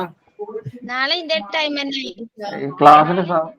ഇല്ല, എല്ലാ ദിവസവും ക്ലാസ് ഉണ്ട്. ഫ്രൈഡേ വരെ ഉണ്ട്. മൺഡേ ടു ഫ്രൈഡേ 1:30 to 3:30 ആണ്. 2 ക്ലാസ്സുകളാണ്. നേരത്തെ വഴിയുണ്ടോ? 1 മണിക്കൂർ നേരത്തെ മീൻസ് 12:30 തുടങ്ങി 2:30 വരെ. 12:30 to 2:30 വരെ ചോദിച്ചു നോക്കായിരുന്നില്ലേ? അവിടെ കണക്ട് ചെയ്ത സാറിനോടൊന്ന് ചോദിച്ചു നോക്കാമോ? ക്ലാസ്സിന്റെ കാര്യത്തിൽ ഇന്നത്തെ ക്ലാസ്സിന്റെ കാര്യത്തിൽ എന്തെങ്കിലും ഡൗട്ടോ കൺഫ്യൂഷൻ ഉണ്ടോ? ഇല്ല. ഓക്കെ, അപ്പൊ താങ്ക് യു. നമുക്ക് നാളെ കാണാം. Okay, bye. Okay, thank you ma'am. Thank you ma'am.